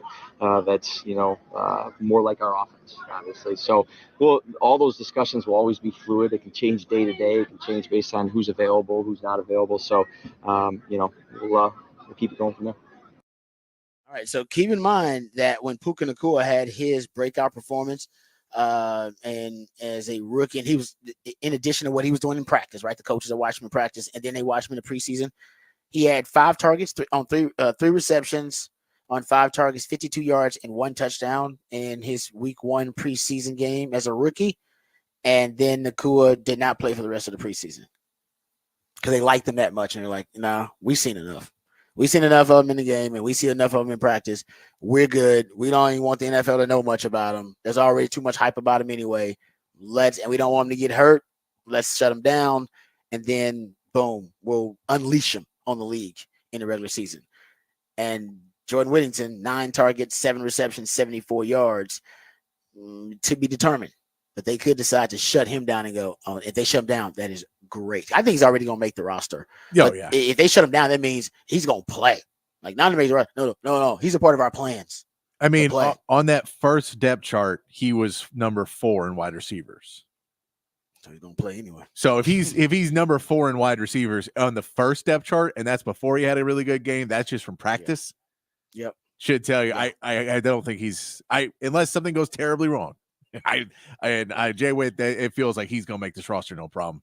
They feel really, really good things for him. He's definitely shown what he can do there. And that felt more to me like a duel of, first of all, that's not my decision. That is Sean McVay's decision, not mine. So I can't tell you who's going to play and not going to play. And also, I don't want to blow up our spot. If we do think this guy's going to be good, I don't want to go there and be like, oh, man, we're going to use him so much. Yeah. No, you're right about tell that. all the other teams, watch out for Jaywick. Seriously. But there's already been too much buzz. They probably think we got to kill some of this buzz. There's a lot of talk about Jaywick. Remember Sean McVay said he's a mature rookie and he's a grown man. Didn't he just say he's a man too? Didn't he say that at the beginning of it? Yeah. That must be a thing. He's like, he's a grown man. I wonder if that's the way that he carries himself off the field or just the way that his playing style. Or I imagine some of both. But yeah, when you have a lot of rookies coming in. They like his maturity, basically. Yeah. They're saying he's way more. He doesn't act like a rookie is what they're saying. Yeah. Play like you have a lot of 21-year-olds coming in, 21-year-olds coming in, and you look at them and go, man, that is a boy. Yeah. Mm-hmm. Yeah, no, you're right about that. And they basically what Sean McVay said. He said he played like a grown man with the ball in his hand. Did a great job. Without it, I just really like him. He's going to be a factor for us. And I thought today was a good start for him. And that's Sean McVay. So they're very complimentary. And remember, like I said, guys, I think it was an added bonus for them when they found out he actually could play. Like when they got eyes on him, because they drafted him mostly on references, recommendations, and intangibles and immeasurables. They did. Yeah. They love the fact that his favorite football play was duo. He said that. And by the way, that's their bread and butter run play. And he's like, I like blocking duo. And they're like, you're a wide receiver that likes to block a run play? That's your favorite play? And he's like, yeah, that's my favorite play. And they were like, he doesn't even know. That's our bread and butter play. Dude, come on. We love that. And Tate Haver, who's the long snapper for the Longhorns, is also the son of Les Snead, the GM, and he was very complimentary of Jay Witt about how he's a culture bearer for the team and the ultimate teammate. And then also Jay Witt, when he was asked about his favorite plays that he actually participated in, neither one of them he was targeted on. He said one of his favorite plays was the Iowa State game where the ball is handed off to Rojo. Rojo stopped behind the line of scrimmage. He's blocking on the play, grabs Rojo's pads and pulls Rojo past the first down marker. And he said that's one of my top 2 plays I've ever made at Texas. He wasn't even a target. He said the best play he ever made at Texas was a TCU game where Quinn throws the interception. He chases down the guy who got the interception, misses the tackle initially, but doesn't quit on the play, gets back up, then goes and strips the football from the defender, and then Texas gets the ball back. He said that was his second best play. That's why they drafted him. They were like, this football character is amazing. And then they find out, holy Chicago, he can play. Like, he can really play. And we all knew that too, coming out of hhow school. He was one of the best athletes in the state. Is the injuries that just kept piling up. Yeah, I think now he's finally learned how to be a professional and how he needs to approach his, basically the game physically, and that his body's not like everybody else's in terms of his warming up and warming down and what to eat and how to treat his body so they can obviously be maximized. And it's all led to him now in the NFL, and he's healthier than he's ever been. And like I said, and now he's playing better. I said the other day, he looks faster. He looks faster to me. No, and that's, I think that you heard in there where he talked about his high school, and he talked like they did a background report, and they're like, look, we can find something for this guy to do. And I don't think they thought it was going to be, he may be a starting wide receiver, but I think they thought they could find something for him to do. Yep, you're right. And I'm glad it's working out for him. It's just a great story. All right. Good stuff. We'll come back. We'll get into Raj Rant. We'll talk about the Minnesota Vikings. Actually, I want to talk about Sam Darnold. Will the Sam Darnold experiment work in Minnesota? I have mixed emotions. We'll discuss it. First big injury of NFL training camp. JJ McCarthy out for the season. What does it mean for them? We'll talk about it in Raj Rant today. And also we'll relate that to the Cowboys, the Texans. I think everybody can learn a lesson here. All of that and more right here on the Rodcast, featuring Patrick Davis on Lifetime Low, and Rod Davis coming back on the horn.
All right, welcome back to the Rodcast. Time to get to Rod's rant of the day. We had our first big injury at the quarterback position of NFL training camp. J.J. McCarthy is going to be out for the season for the Minnesota Vikings.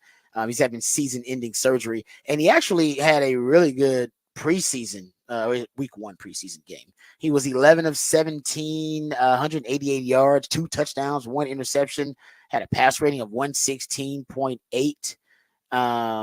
He had, I think, if you go look at it, I mean, that was pretty good.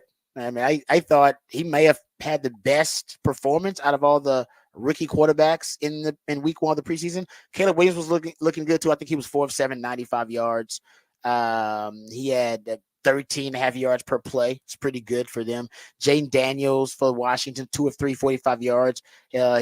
His offense has averaged 15 yards per play when he was out there. Pretty good. Drake May, 2 of 3, 19 yards, 6.3 yards per play. But J.J. McCarthy, 11 of 17, 188 yards, 10.8 yards per play. Bo Nix was 15 of 21, not bad, 125 yards, 6 yards per play. And then Michael Penix, 9 of 16, 104 yards, 6.5 yards per play. So just give you comparison to the other quarterbacks. I thought he might have had the most impressive performance. Remember, he even said he was looking forward to week 1 of the preseason because Brian Flores is their defensive coordinator. And he said, I want to see some more vanilla looks. Basically, Brian Flores has been throwing some exotic, crazy stuff at me, man. And I'm like, as a rookie, I'm drinking through a fire hose here. I'm blowing and going, as Brent Venables would say. But yeah, so he got to the preseason and it looked really, really good. But now he's hurt, and Sam Darnold is going to be the starting quarterback. And I don't know how that's going to work out for Minnesota. I'll give you some stats on Sam Darnold. You know, it depends on the system. And by the way, their Viking systems, it is quarterback friendly. It is. And it is meant to maximize quarterback skill sets and even get quarterbacks to overachieve. I'll give you. I mean, last year Kirk Cousins was injured, right? He got injured for most of the season, and he was out. But the Vikings led the NFL in passing yards last year, guys. Still, 4 starts from Josh Dobbs, 2 starts from Jaron Hall, and 3 starts from Nick Mullins. Led the league in passing yards. Isn't that crazy?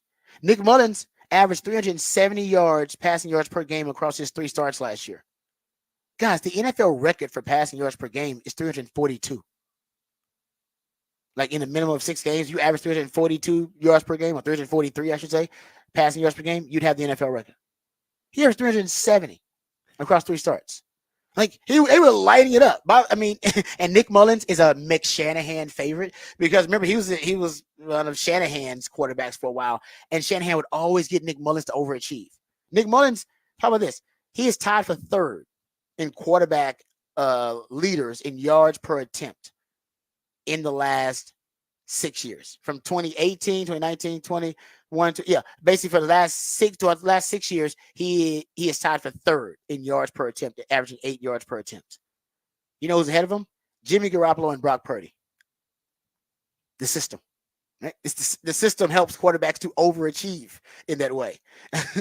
Hell, Patrick Mahomes is 5th. In that tough man. By the way, Deshaun Watson, he's up there too. He's 5th. I mean, he's third. He's tied. He's 4th, I should say. And then Patrick Mahomes is 5th. But anyway, I digress. Getting back to it, I do think that this is an ideal offense for Sam Darnold to overachieve. Right? If Nick Mullins can go in here and light it up in this offense, and it must be this is how you know it's quarterback friendly. Remember Josh Dobbs? He spent a total of 3 days with the team before he threw 30 times in a game. 30 times in week 9. He was with the team for 3 days. Yeah. It's pretty quarterback friendly. You're like, nah, you good. You can get it. You'll figure it out. It also helps to have Justin Jefferson. It helps to have Justin Jefferson. It helps. That's also help quarterback friendly. No, it does. I'm not discounting the weapons, but the offense itself is exactly. I'm going to take it back to the McShanahan offense. Yeah. You're right. The offense overall is a quarterback friendly offense. It helps quarterbacks, like I said, to overachieve. Here's Sam. Then we have Sam Darnold, right? Sam Darnold, as in his career against the spread. So bettors hate Sam Darnold. 22, 33, and 1 against the spread in his career. So if you're betting on a team where Sam Darnold's the starter, you losing. And I mean, it's just the reality of, well, at least against the spread. The NFL average completion rate the last decade, basically 63.9%, rounded up 64%. Sam Darnold played 66 games over 6 seasons, has never had one season with even 62% completion rate. He's just not very accurate with the football. He's got a lot of great raw twos and skills, but still has not really refined the accuracy. His career average is less than 60% completion percentage. It ranks like 47 out of 48 quarterbacks. According to Warren Sharp, Kirk Cousins ranked 4th out of 48 quarterbacks, completing over 67% of his passes. This system will be put to the test. Like the system I talk about that helps quarterbacks to overachieve, it'll ultimately be put to the test here with Sam Darnold. He looked decent in the. If you go look at the preseason, he completed his first week, 4 of 8 passes, 59 yards, no touchdowns, no interceptions, 74.5 passer rating. I know when he was previously with Kyle Shanahan, he was with Shano and the 49ers, was that last year? They liked him. They kept talking about how they really liked Sam Darnold. Remember, he was saying, no, Sam Darnold has starter like stuff. Like he's a really, really good player. I don't know if he was just saying that so they would up his trade value, but he was really complimentary of Sam Darnold. And maybe in this system, he'll work out. We'll see. If Sam Darnold can't overachieve in this system, it probably can't in any system because of how quarterback friendly it is. Here's the other part of this. If you're the Texans or the Cowboys, you should call Minnesota. I mean, and maybe you don't call them, but just see how desperate they are. And maybe you wait till they get really desperate. But if you're the Cowboys, you do have a third-string quarterback. You're probably overpaying for. He's probably might be the most expensive third-string quarterback in the league. Yeah. Or at least one of them, in Trey Lance. And if you love Trey Lance, then great. You can keep Trey Lance. But you have a backup in Cooper Rush, who is your backup, and he's very capable. Yeah, and also if you love Trey Lance, this is the last year of that contract you're paying a lot of money for. So it's not like you're keeping him to have him next season. As I say, if you love him, I guess you can try. If he's third string, he's not going to play this season. And you hope he's not going to play. You hope he's not going to play. But you say you hope he's not going to play. And so you say we're hoping he's not going to play. And he's contract's up. So we have to re-sign him in free agency anyway. Yeah, you'd have to pay. You got to pay for him, and I think they should call Minnesota. It would make a lot of sense because they have a quarterback whisperer there in O'Connell, and I think, would look at that as a developmental project for him, and maybe even somebody that they could put out in emergency situations. I'm not sure who their third string is. I think Nick Mullins might still be there. Is Nick Mullins still there? Okay, he might still be there. Well, okay, he might still be there. That's good. I would because they're not sure about Sam Darnold, and how can you be sure about Sam Darnold? Yeah, and there's a very good chance Sam Darnold will go in there and melt down, and they can decide now we're moving on. Now if they want to tank, then maybe they keep Sam Darnold in there even if he's imploding and having bad games. But I would go Minnesota because, like you just pointed out, if you're looking to get some return on your investment in Trey Lance, this might be a perfect opportunity. And this is something he was brought up before they drafted J.J. McCarthy as an option for Minnesota because he grew up, played high school football in Marshall, Minnesota.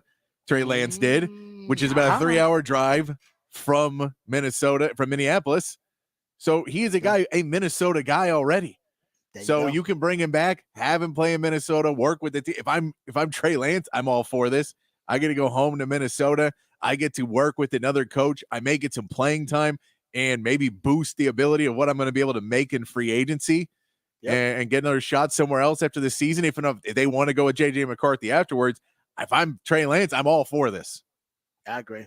I think I'm with you. I think it benefits Trey Lance probably more than it benefits anybody. But I think for the Cowboys, make some capital back. Yes, exactly. Like you said, you're not gonna re-sign Trey. That's not gonna be your priority after you sign CD and then you sign Dak and then you got to sign Micah. You're not gonna be like, man, you got to re-sign Trey Lance, our third string quarterback. That's not gonna be a priority. Give him 2-3 more years. Yes, exactly. So I think you're right, Patrick. I didn't realize he was from Minnesota. I did not realize that. That's a nice little factoid. Okay, so we come back. By the way, the Texans, they also can do this because Texans have 3 quarterbacks as well. Remember, Case Keenum is the backup to C.J. Stroud and also Davis Mills.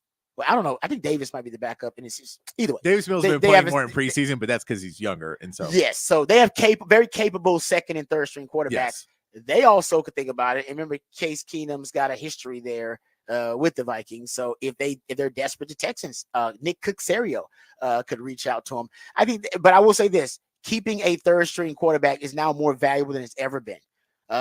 Since going to 17 games and adding that that extra game and the extra week, the NFL has seen an uptick in quarterback injuries and unique starts at the quarterback position. You had 66 of them in 2023, 68 in 2022, and 62 in 2021. That is the first 3 years that you've gone over 60 unique quarterback starts in NFL history, and it's mostly because adding the extra game. It was on the rise in 2019 and 2020, but the 17 games really put it over the top.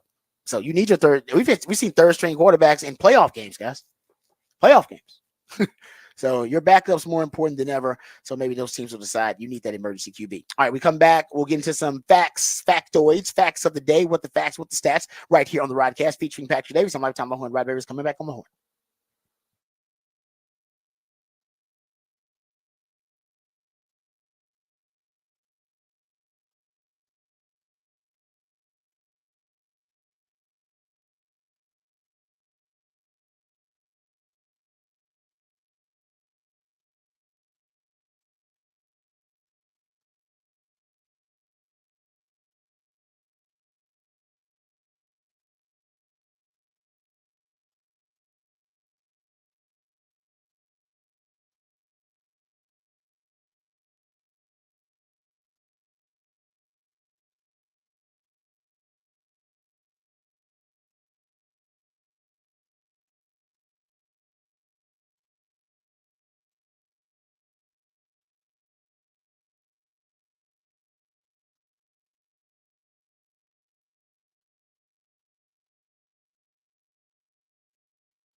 All right, welcome back to the Rodcast. Time to get into what the facts, what the stats here on the show. Got a couple of factoids here for you. How about this one? This is a wild stat that blew my mind.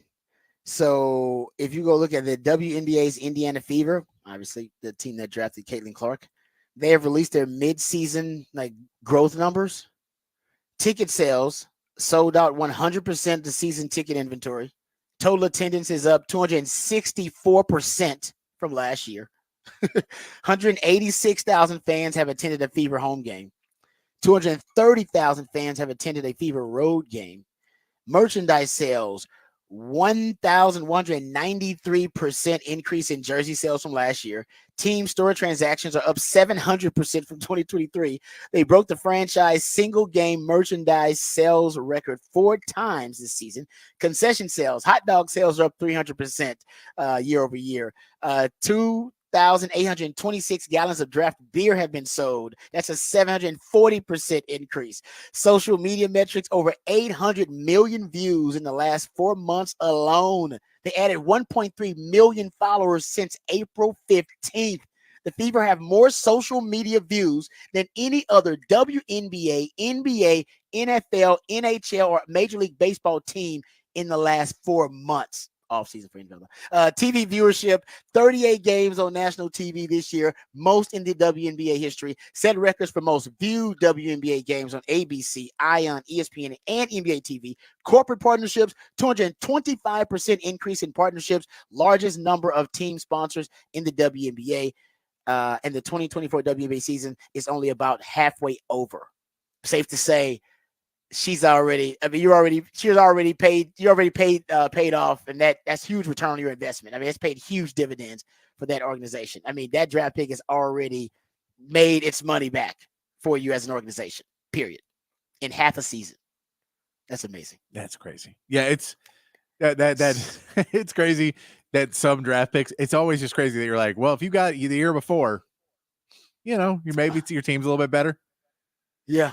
And then if you get this one, you're like, franchise revitalized. Yes, like franchise changing. And it's like, some teams have all the luck. It's like that the Indiana Fever are now, I think, going to be the most popular team. They are the most popular team in the WNBA. And that took like half a season.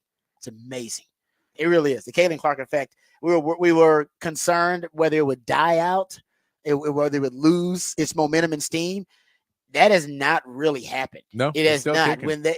It's still going pretty strong. So maybe it's more substance to it than people thought. And I'm glad, because it seems like the moment for women's basketball awesome. is exactly that. It's something that has longevity to it. Maybe it's not just a moment. The whole point that it wasn't just a moment.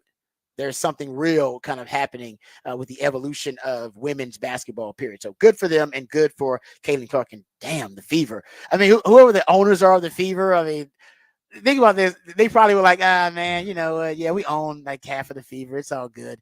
They probably had felt like, it's something we might think about selling, but it's not that valuable for us to sell a couple years ago. And now I went there with the valuation of the overall team. They probably don't have those projections in, but how much it's going to increase. It's gone up. in one year. I'm just curious about the people that were doing the concessions there, that the beer went up 700%. They're like, guys, we need a lot more beer. We're gonna need more employees. They probably hired a lot more people too. They had probably just to work the concessions and work everything. If they're selling that much merch and selling that much beer, some guy got the job. Was like, it's an easy job. Nobody comes. No. Who's buying a Fever jersey? You just sit there. Lazy dude. That's true. Yeah, he took that job thinking, oh, dude, it'll be so easy. I'll be napping at times on this job. Nope. Oh, man, that's good stuff. All right, we come back. We'll get into some other NFL news, notes, and nuggets. Cowboys making moves on the defensive line. We'll talk about the move the Texans were trying to make. We'll get into that, and also the latest on the CeeDee Lamb contract negotiations. We'll talk about some Texas football, go behind the burnt orange curtain. I'll tell you which one of those players making a transition to running back is most compelling, most intriguing to me, and why. We'll dive into all of that and more right here on the Rodcast featuring Patrick Davis. I'm Lifetime Longhorn Rod Davis. Coming back on the Horn.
Welcome back to the Rodcast. It is a new theme Thursday. That's when my co-host, the Idealionaire, Patrick Davis, comes up with a creative new theme, and it's always based off something that inspired him or inspired the theme itself.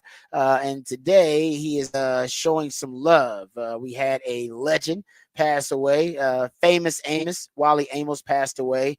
I believe it was yesterday. Did it happen yesterday? Yes. Yesterday it happened, and he's known for his famous Amos cookies.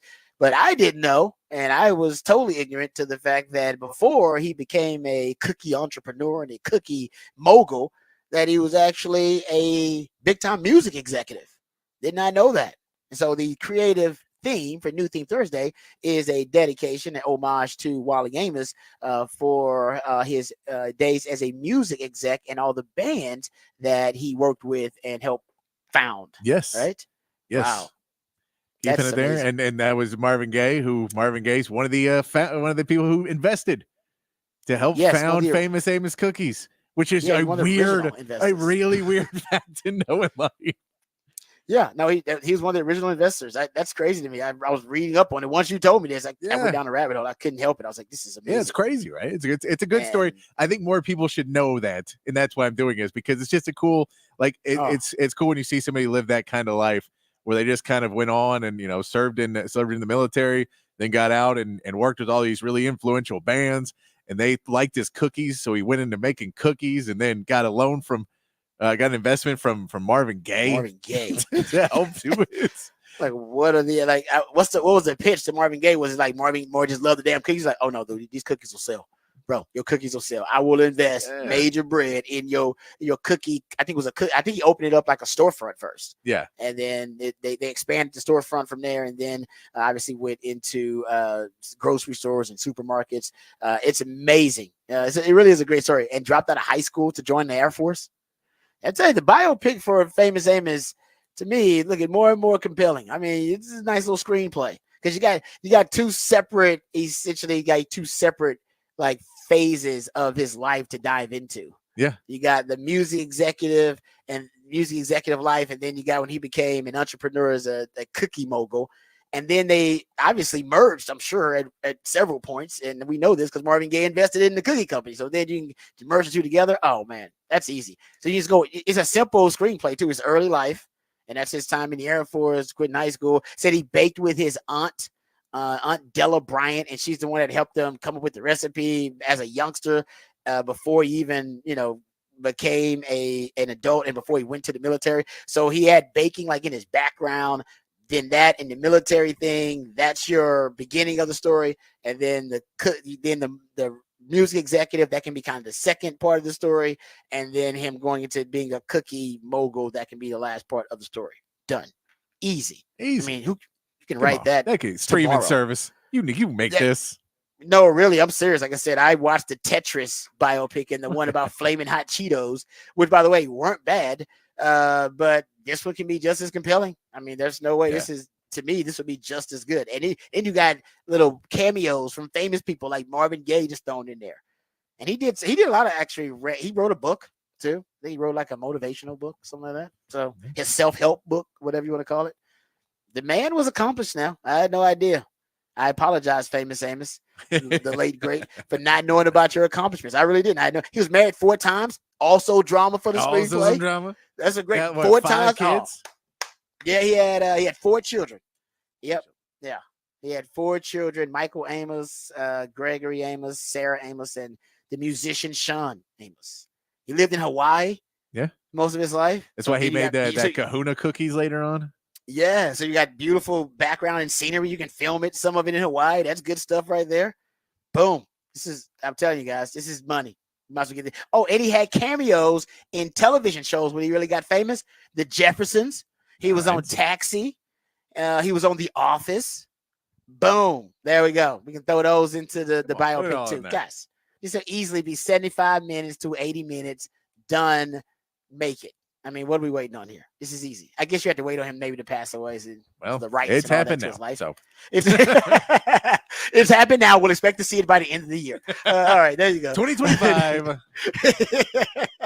There you go. Patrick hooking us up with the musically themed days of the week, but also he hooks us up with the topic for the Big Fat Poll today. This one, I got to admit, had the results of the latest topic for the big fat poll of the day has surprised me, Patrick. I'm a little surprised by this. It surprised me a little bit too. Big fat poll today. Who will Dak Prescott play quarterback for next season? We know the talks with CeeDee Lamb. They said they're not even close. We know Dak Prescott the talk. We're not even close. But they still think they're going to get CeeDee Lamb done, but we haven't even talked about Dak. A lot of people kind of just taking it on that Dak may be okay with hitting free agency now. So that is where we asked you, where do you think you'll play next year? The Cowboys are clearly your first choice. The Raiders are getting a ton of talk that they would be the team that really need to solidify themselves. They moved and they need to find a quarterback. So they've got Devontae Adams there. They've got some other players. They really need to bring somebody in.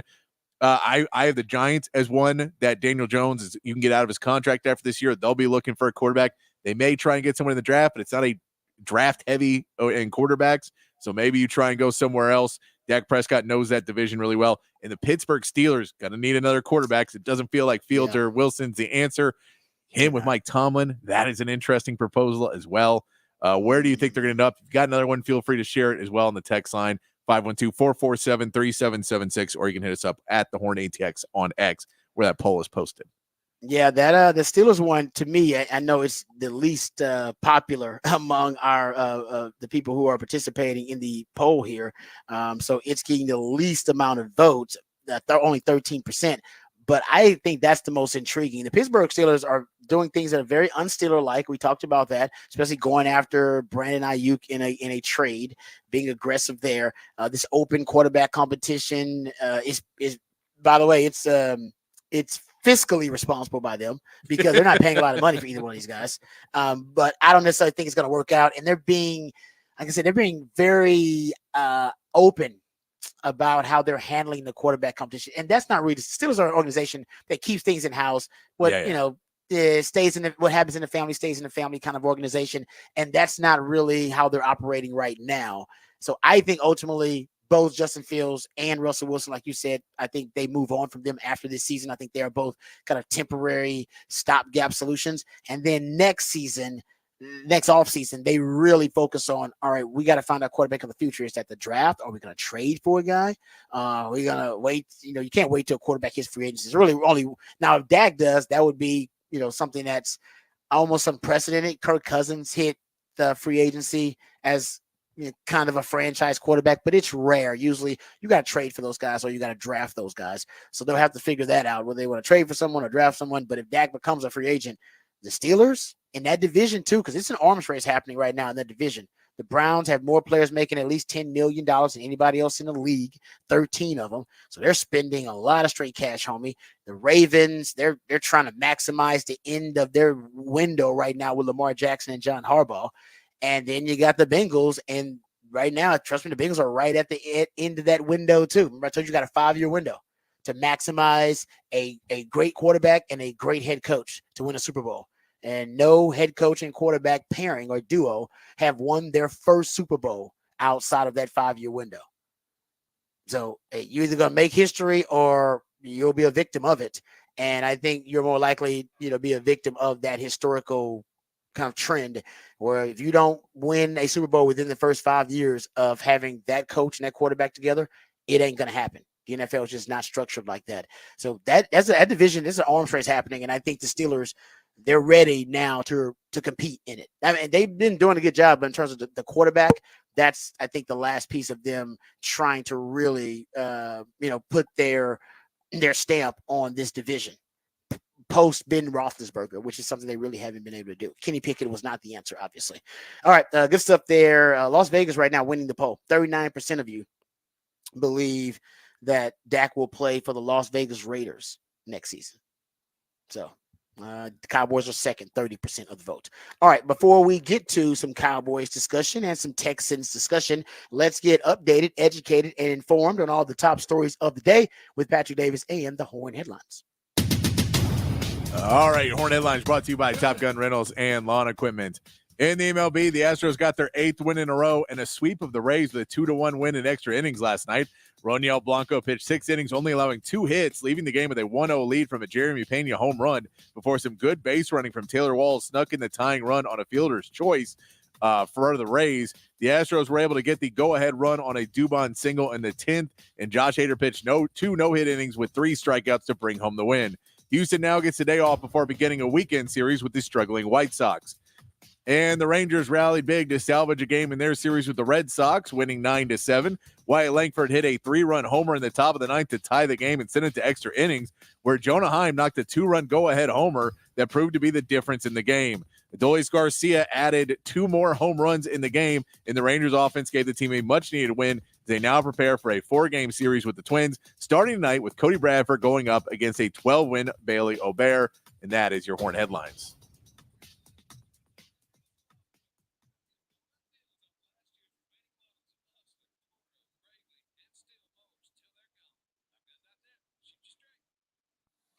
All right, thank you, Patrick, for the Horn headlines. Also, a reminder that today at noon, the Def Leppard ticket giveaway, the chance to win Def Leppard tickets, that closes. You get your final chance to win. So you got till noon today. Go to hornfm.com and you can go sign up and register to win those Def Leppard tickets. Yes, concert's Friday. So concert is tomorrow. So if you want to win those tickets, we're giving away last chance to concerts tomorrow. Giveaway's done at noon. So sign up now.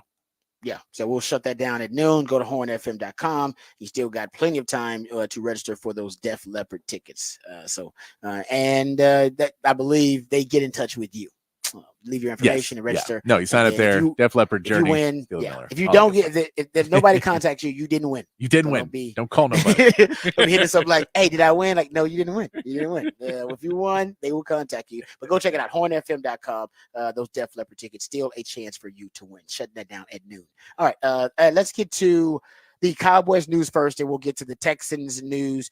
Then we'll go behind the Burners curtain, talk some Texas football as well. Talk about guys changing positions. Which one of those potential options is most intriguing to me? We'll discuss that. But first, let's hit this Cowboy story. Cowboys have made a couple of moves, actually.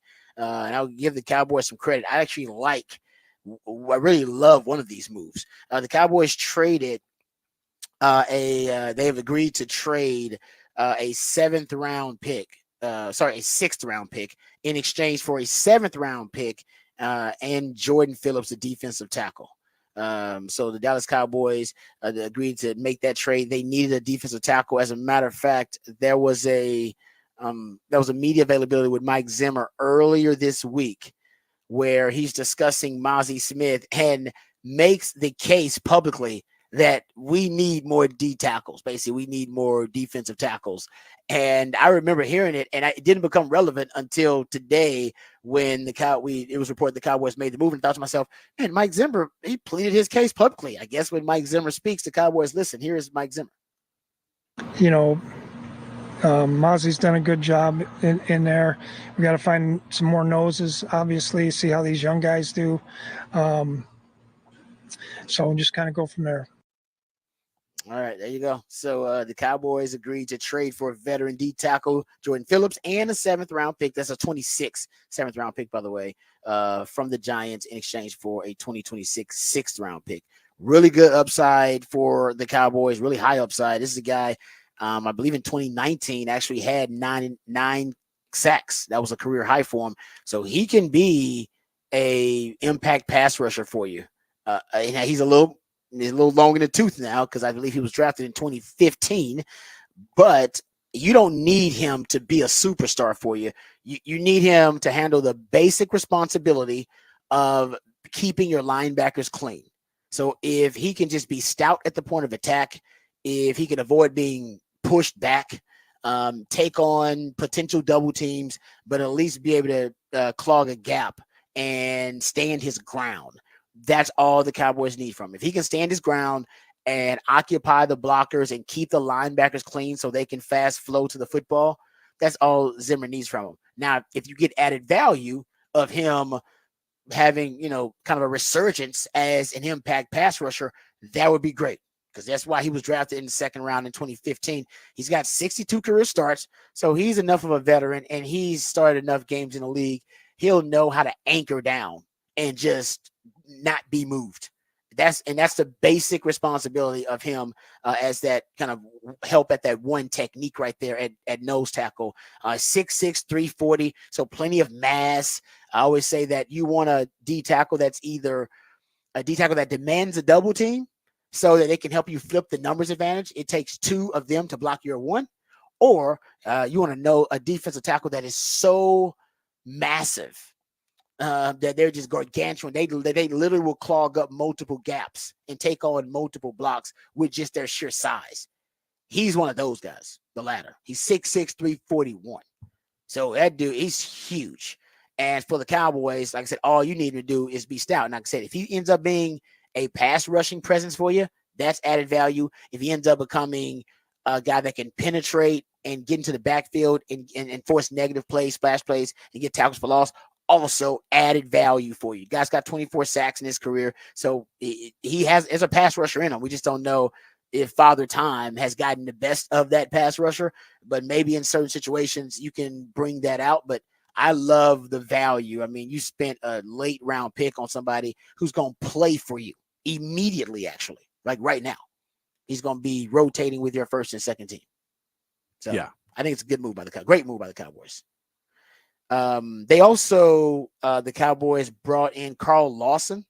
This is, they signed him. They traded for Jordan Phillips, but the latest report here from Tom Pelissero says the Cowboys are signing defensive end Carl Lawson, who has 27 career sacks, and another piece on the defensive line. I think now this is more depth because you lost Sam Williams and Marshawn Nealon, the young defensive end. You need time and maybe a rookie wall he hits or something like that. So you just need bodies because you lost a lot at the edge position. Through the free agency and the offseason, Dan Quinn took multiple guys with him from the edge position as edge defenders, and Sam Williams and the injury. So you just needed bodies, and that's just another reinforcement for the Cowboys. So that's a good move too. But I love the Jordan Phillips move. That's a savvy one, especially since Zimmer said, I need D tackles. And Odigizua and Mozzie Smith. Mozzie Smith's great, but you don't know what his baseline is going to be. And Odigizua actually is an impact player, but I believe his elite skill set is more of a pass rusher and penetrator. And those guys fit Dan Quinn's system because Dan Quinn wanted you to stop the run on your way to the quarterback. Zimmer has much more structure and much more fundamentally sound than Dan Quinn's defense versus the run, which is why he just makes sure his linebackers are free to flow, which Phillips can give him that. So good stuff by the Cowboys. I like that move. Also, this is a move I like too. I saw this earlier today that the Falcons traded for Matthew Judon. Yes, official now, by the way. It's official. They traded a 3rd round pick for Matthew Judon. I don't know what the contract is. Remember, he was displeased with his contract with the New England Patriots, and he wanted out. The Patriots were unwilling to pay him. And I think the Patriots are just saying, man, we're about to rebuild this whole damn thing. We don't want to give a long-term contract to a 32-year-old.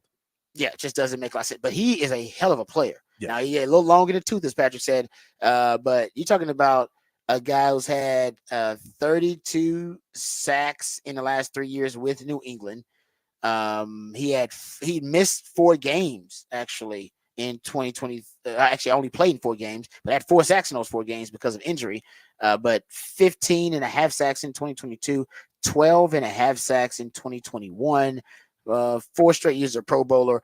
My thought was, and we didn't talk about it on the show, but I remember putting it in the notes that I thought the Texans should be going after him. I was like, man, the Texans should go after Matthew Judon because their window is now getting back to the 5-year window thing. They're right now in the middle of their 5-year window. And they should be trying to stockpile pass rushers like Matthew Judon. And I was right. Now they missed out on it because the Falcons got him. But according to Jeremy Fowler, the other 2 teams who were interested in Matthew Judon in trading for him were the Texans and also the Chicago Bears. But ultimately, the Falcons got him. So Nick Caserio, he's always cooking up something in the kitchen. Oh, man, it would have been great. You'd have combined Danielle Hunter with Will Anderson and then brought in Matthew Judon, who's also he's one of the better pass rushers in the league. I mean, he got that career high 15 and a half in 2022. But, man, you go look at it. He's the last 3 years, basically, from 2019 to 2022 before the injury in 2023, he had the 4th most sacks in that time span. almost 44 sacks, 43 and a half. That's unbelievable. Like I said, he was on a tear where he was basically one of the elite pass rushers in the league. And I think he still can pick up where he left off. And if the Texans would have got him, that would have been nice. But the fact that Nick Caserio is out there still trying to will and deal as a Texans fan, it should make you feel good. Should make you feel good because he's still out there trying to get it done. Nobody in the NFL, no GM, has made more trades than Nick Caserio since he became the Texans GM. And nobody makes more trades. When you're talking about the draft or whether you're talking about just in the off season, nobody cooks like Caserio. Nobody cooks like Caserio. So I like that. I like that he's still being aggressive.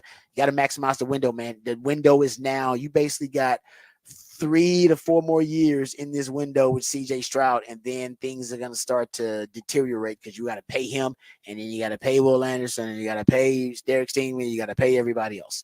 Right now, man, you got one of the most talented. You have one of the most talented yet discounted in terms of the rate you have to pay these guys.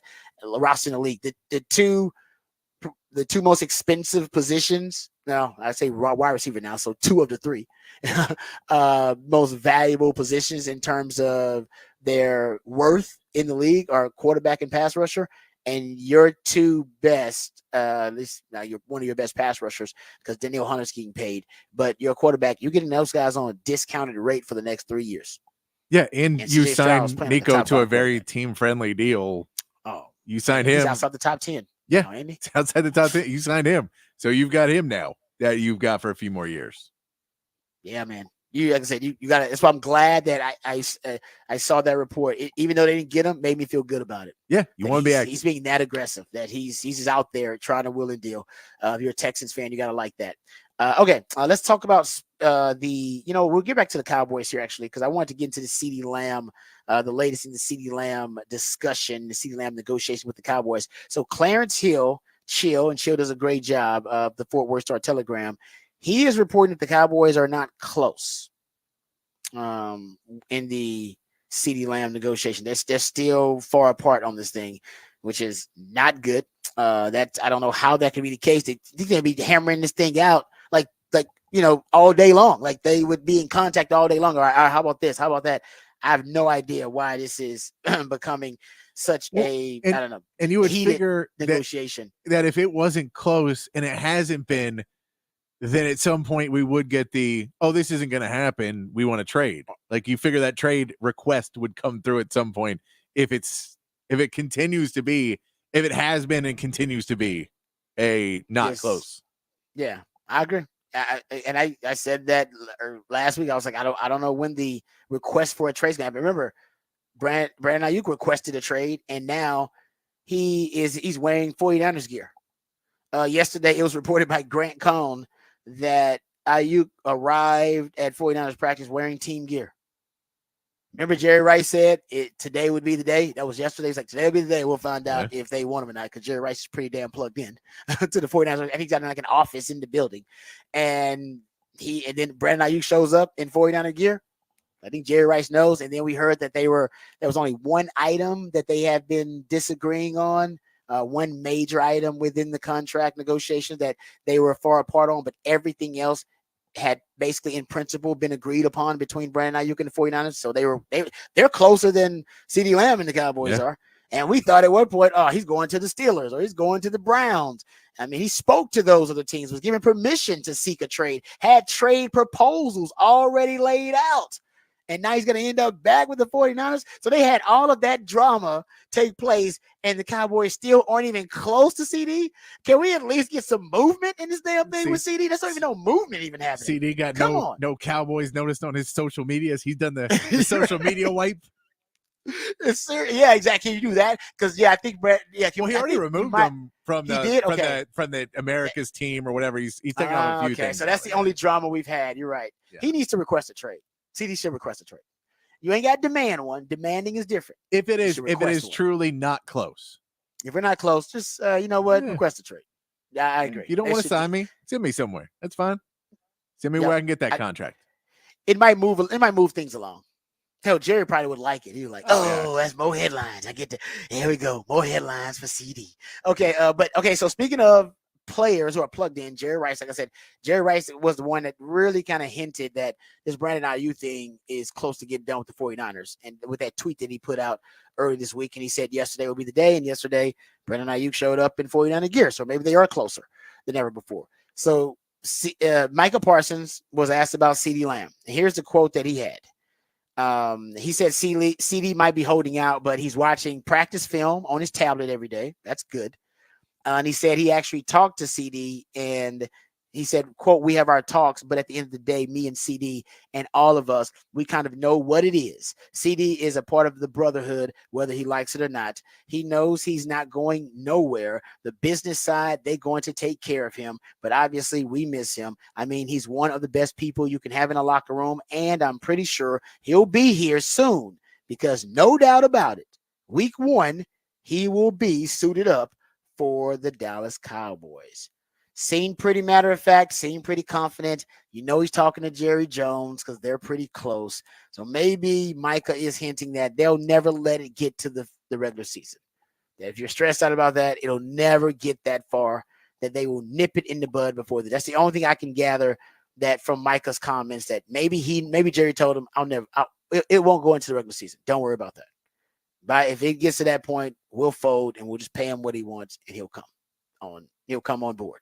I'm thinking that's the only thing I can gather from it. He seemed pretty confident that he said, because no doubt about it, week 1, he will be suited up for the Dallas Cowboys. Sounds like something Jerry told him. There's no doubt about it, Micah. Week 1, he's going to be suited up for them Dallas Cowboys. He's going to be there with that star on his helmet and God looking now, shining upon him. Yeah, it sounds like something Jerry would say. My Jerry Jones is getting better. I noticed that. All right. So usually it was terrible, but that one wasn't so bad. You're getting there. You're getting there. I've been working on it for a while. We talk Jerry Jones every day. Okay, let's hear, because remember, we always on this show, Patrick and I both have told you time and time again, one of the holdups in the contract negotiations for the Cowboys, we believe, is their reluctance to want to spend cash. Yes, I know they're worth $10.3 billion and the most valuable sports franchise on the planet. We know that. And Jerry's got a lot of money. He's a billionaire, no question.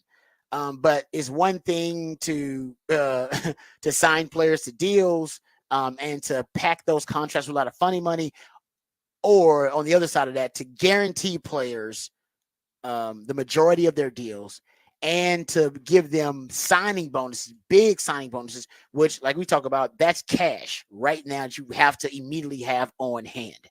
And the Cowboys just don't like to spend cash. And we've given you the numbers over and over again. I'm glad now somebody else, Mike Greenberg, ESPN Greeny, he was on Pat McAfee. And now I finally heard somebody nationally talk about this. I think regionally and locally, we've talked about it. I heard the 105 through the Fan in Dallas talk about the cash thing with the Cowboys. Cat boy, Stephen Jones. They just don't like to spend cash. They're cheap. All right. There's a difference between being cheap and frugal, and the Cowboys are cheap. Here is Mike Greenberg also pointing out the Cowboys don't like to spend a lot of straight cash, homie. I want to start by saying I have a lot of respect for Jerry Jones. He's a brilliant businessman. He has been very significant in the unimaginable growth in marketing and popularity of the National Football League since he has been a part of it. And he is one of the very few owners who are enshrined in the Pro Football Hall of Fame, and he deserves to be. He bought the Dallas Cowboys in 1989 for $140 million. They're now worth, as we saw yesterday, over $10 billion. Which renders what I'm about to say hard to understand, but it is true. They are cheap. They are a cheap franchise. Their cash spending every single season, look this up, text my boy Hembo and have him send you the numbers. Every year, their total cash outlay in players is the lowest in the NFL. It was the lowest last year, the lowest this year, and projects to be the lowest next year. They don't spend money. Jerry gets into these poker games by trying not to spend money on players, and he loses every single time. He desperately needs a different game. He needs to try gin rummy or some other card game because he's not good at poker. It goes all the way back to Emmitt Smith. He got his clock cleaned in that negotiation. It goes back to him chasing Zeke Elliott down to Cabo. It goes back to the way he has mishandled Dak into Dak becoming, at some point soon, the richest football player that ever walked the face of planet Earth. He should have signed C.D. Lamb a year ago at this time, and he could have signed him for $25 million a year. Instead, now he's not going to get him for $35 million a year. He mishandles these situations regularly. Was cash spending last 3 years, 30th, previous 3 years, 32nd, and the previous 3 years before that, they were 25th. Because I look at it in 3-year windows. They just don't like spending a lot of cash.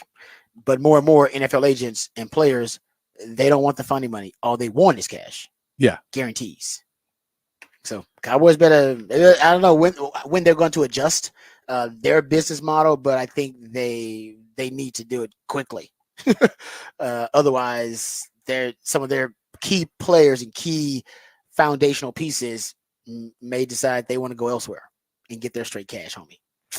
All right, there you go. Some Cowboys discussion. We come back. We'll get into some Texas football discussion. Go behind the burnt orange curtain, and we'll talk about players who are making the transition potentially to change positions to the running back to offer depth in that room. I'll tell you which one of those options is the most compelling to me. We'll dive into that, and we'll also talk about the growth of Steve Sarkisian as a play caller and a head coach, and how his transition into the SEC, I think, ultimately could for me ultimately determine how much of that evolution for Sark needs to be accelerated. Right, needs to happen immediately. We'll talk about that coming up on the other side in the behind the burnt orange curtain segment right here on the Rodcast featuring Patrick Davis. I'm Lifetime Low and Rod Babers coming right back on the horn.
All right, welcome back to the Rodcast. Time to get behind the burnt orange curtain, talk some Texas football.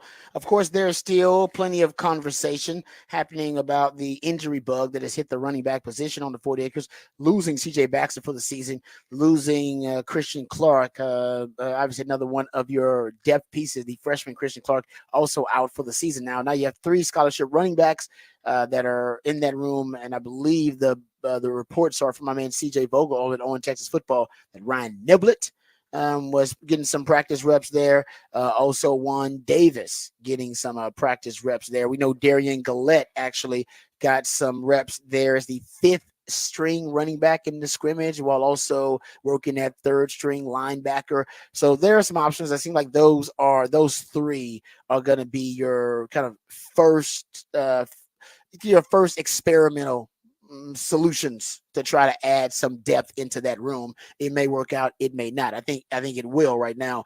But the one thing that I think one of the options that intrigues me the most has to be Juan Davis. And the reason for it, the start of it is, from what I heard my man CJ Vogel break down over that On Texas Football, and he said that this is voluntary. It was voluntary for my man Juan Davis. Like, he went to the coaches instead of waiting for the coaches to come to him. All right. Now, maybe he was on social media reading all the stuff we've been talking about and was like, it's going to happen anyway. Let me go. It's more likely that he's just a really unselfish player, which he's been getting a lot of compliments in the offseason from Jeff Banks, saying that he's underappreciated and underrated, and that he's a guy that's earned his way on the field. Coach Sark has been really complimentary of Juan Davis as well, and how he has been just every year has dedicated himself to getting better and cultivating his craft.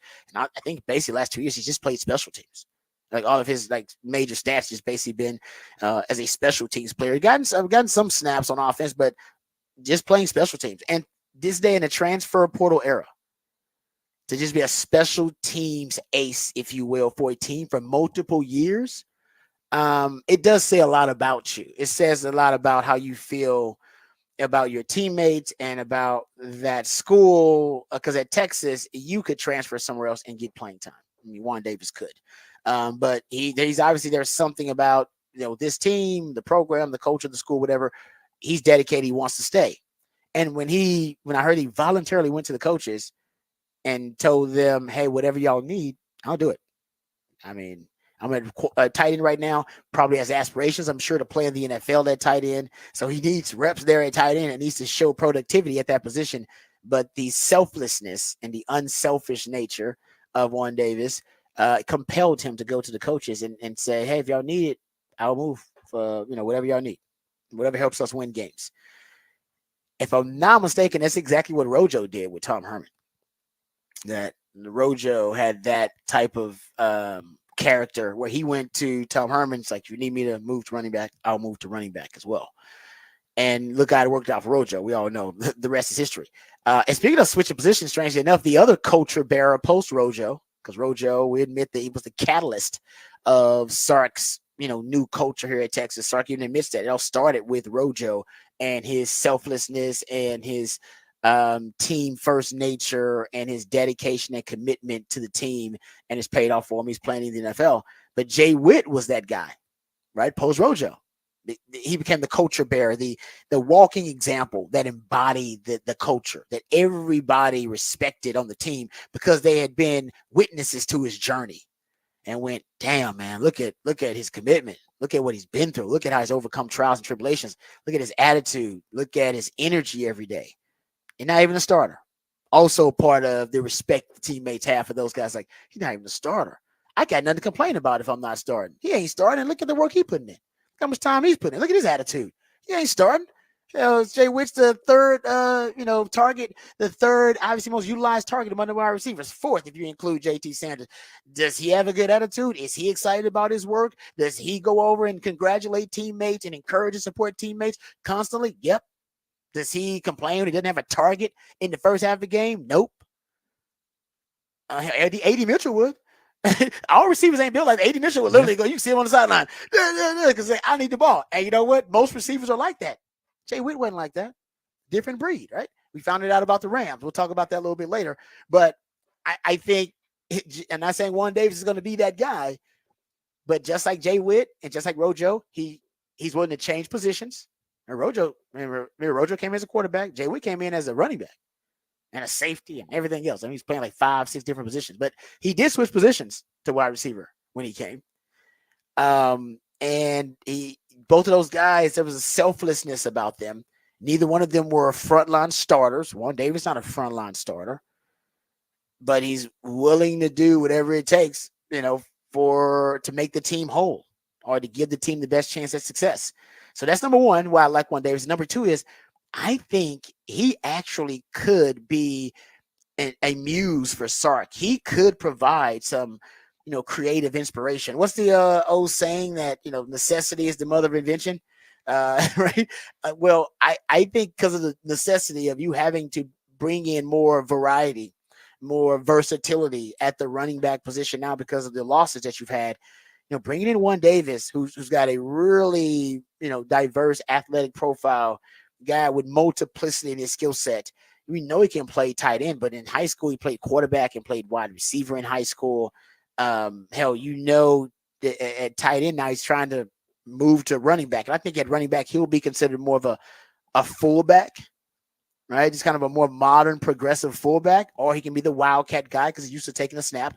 But if you're going to put him at running back, I think he'll be more of the fullback, right? He's like 6'4", 235, 240, somewhere around there.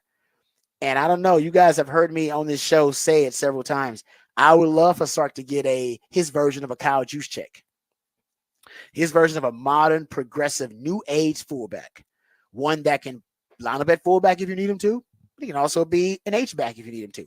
He can be a tight end if you need him to. He can be flex if you need him to. You can line him up offset if you need him to. You can put him in the backfield as a tailback, which Kyle Juszczyk does at times if the 49ers need it. You can put him out wide. You can put him in the slot. He can line up anywhere in your offense. He can literally take you from 11 personnel and you can shift him back in the backfield and then become 20 personnel within the same play. You know what I mean? You can go from easily go from 12 personnel with him and, end up, like I said, you can shift him back into the backfield, or you can go from the backfield, go from 20 personnel and shift him up there and go from 20 to 11 personnel. You go from 12 personnel, 1 back, 2 tight ends. All right. Shift him in the backfield and turn into 21 personnel within the same damn down. And that's what the 49ers do with Kyle Juszczyk. They are a monster of malleable multiplicity, right? They got 4 or 5 guys that can move around the chessboard: Deebo Samuel, Christian McCaffrey, Kyle Juszczyk, Kittle, and that's what makes the offense so difficult to defend and so lethal.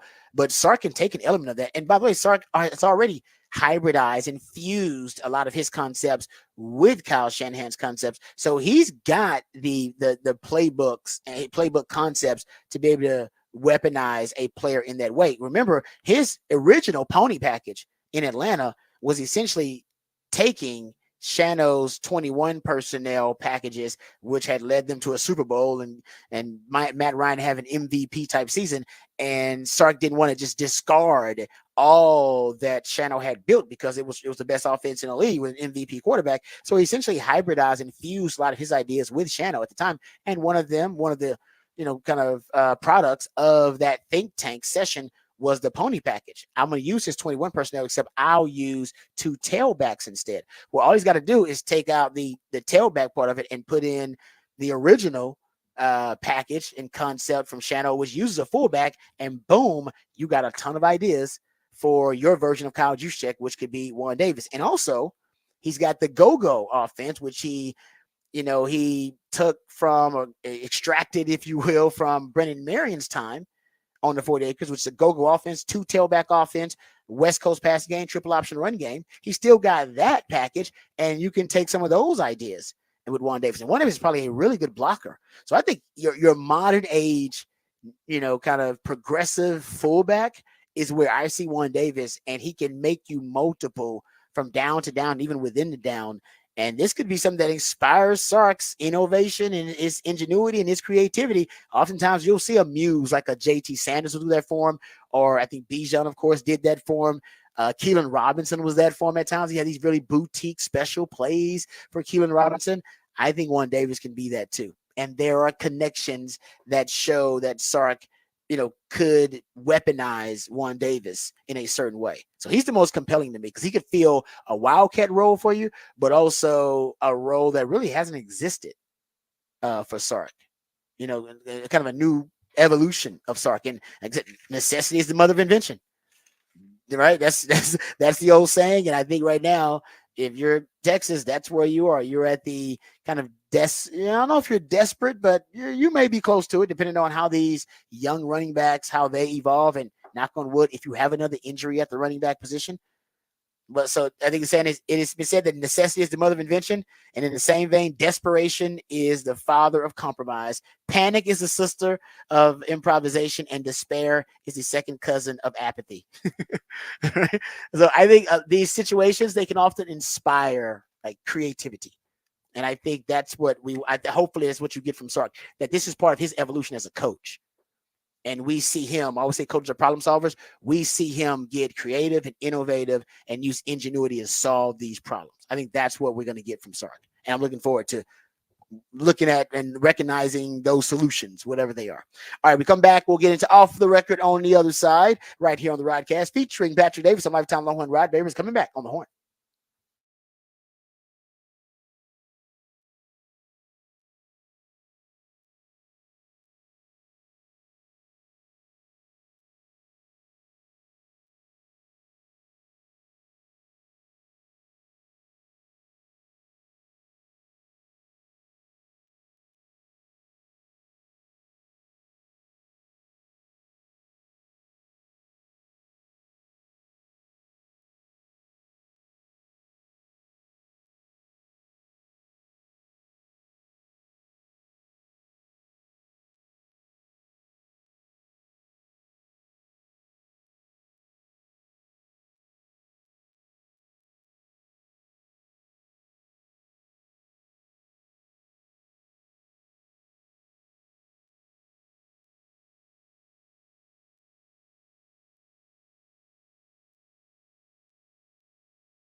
All right, welcome back to the Rodcast. This guy, what's his name? Tyler Dune, I believe is his name. He does a great job, actually. He's one of my favorite folks to read. He writes for golongtd.com, and he wrote a piece about Will Anderson. It's kind of as a deep dive on Will Anderson as a player and a person, part of a Texans preview. And apparently he admits, and Will Anderson admits in this piece, that he is deathly afraid of the dark. He said, and the reason why he's afraid of the dark, I don't know, this is true, I'm assuming. He said because of childhood pranks by his 5 older sisters. He says he sleeps with the TV on because of it. Still to this day. He said, they scarred me, Will says. He panics in pitch black rooms. They trap him in a closet or lock him in a dark basement. Damn. That's crazy. They were harsh, man. That's pretty wild. How many older sisters did you say? It says 5. That is a lot of older sisters. Damn, and they were that hardcore. They would just lock you in dark rooms by yourself. And I guess that could, if you're a little kid, stuff like that can be really scary. Yeah. Like it is. Like, yeah, I remember being a little kid. Like stuff like that is scary. Usually, watch a scary movie or something and try to go to sleep. Like genuinely, you'd be terrified. But no. I didn't realize he's got 5 older sisters. No, I'll tell you, they tormented him. Do you know the most? I don't even want to say scary, but like, the worst wake up in a dark room is when you get that hotel room, you get the real blackout curtains, like you get the room and it's dark in that room. Yeah. And then you wake up and you were drinking the night before. So you don't know where you are. And you have that wake up where there's a solid minute of your life where you're like, I have no idea where I am. Yeah. I have no idea where anything is, because normally I know how to like grab my phone or hit a light or something to turn something on. You're like, I have no light. I have no idea how to get light. I don't know where I am. That is true. Then I'm just like, am I dying? Am I? It's like, what? Did someone kidnap me? Kidnap me? Yeah. I gotta go to the kidnapping. Happening. And then you're like, no. Drug me? Was I drugged? Oh, no. So thirsty. I went to Vegas. I'm in Vegas. Oh, those blackout curtains will get you. In that yeah, no, they will. You're right. I've had that little panic before I've had that actually visiting like family. Because when you go to the country, you have that. Because there's no light. There's no light pollution. So you're in the country, like I'm in Louisiana or I go visit my wife's family in Idaho. Oh, it gets dark. Like you got to have a pitch black dark because they're out in the country in the middle of nowhere. And I have that moment where I wake up and I'm like, what? Where am I? What is going on? Oh, okay. I'm visiting family. There's a lot of bug noises happening right now. Yes, yeah. You're just like, what is going on? Yeah, and you realize, okay. That's like the hotel is the noise that would get you back in the day was you'd have the hotel, you'd have the wake up call. Oh man, the wake up call. And so it would be a phone ringing that wasn't your phone. Yeah. And you don't know where the phone is. Old school too. But it's just ringing, and you're like, I gotta figure out. Right? No, I'm with you. I've had that moment. I think everybody has that panic for 30 seconds, and you're like, okay, calm down. Calm down. All right. Calm down. No, you're all right. No, good stuff. I agree. All right. I had some audio I wanted to play. We'll get to it in 9 o'clock. I think we can play this in the 9 o'clock hour, actually, and have a little fun there. 9 o'clock hour is always kind of a smorgasbord of stuff. So coming up in the 9 o'clock, just so we can stay on time, we'll play audio that I was going to get to here. The greatest pickup basketball game that never was. Apparently it was going to happen. Greatest pickup basketball game ever, and a blackout apparently happened, and then put the kibosh on what could have been, even to this day, one of the most iconic street pickup games we've ever seen in basketball. We'll talk about that. We'll play that audio on the other side. We'll also get into some NFL discussion. There are 2 Longhorns who may have had the best performances of any NFL players in week 1 of the preseason. We'll dive into that. Matter of fact, we'll hear from some insiders and analysts talking about those players. We'll dive into that coming up. We also have Rod's Round the Day. First major injury of the preseason, the Minnesota Vikings. Ooh, they've had a rough training camp so far. We'll tell you how and tell you why. But J.J. McCarthy, who was predicted to be their starting quarterback, at least at one point this season, he is out for the season-ending surgery. We'll talk about what the ramifications are of that. So all that and more right here on the Rodcast featuring Patrick Davis. I'm Lifetime Longhorn. Rod Babers coming back on the Horn.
Mm-hmm.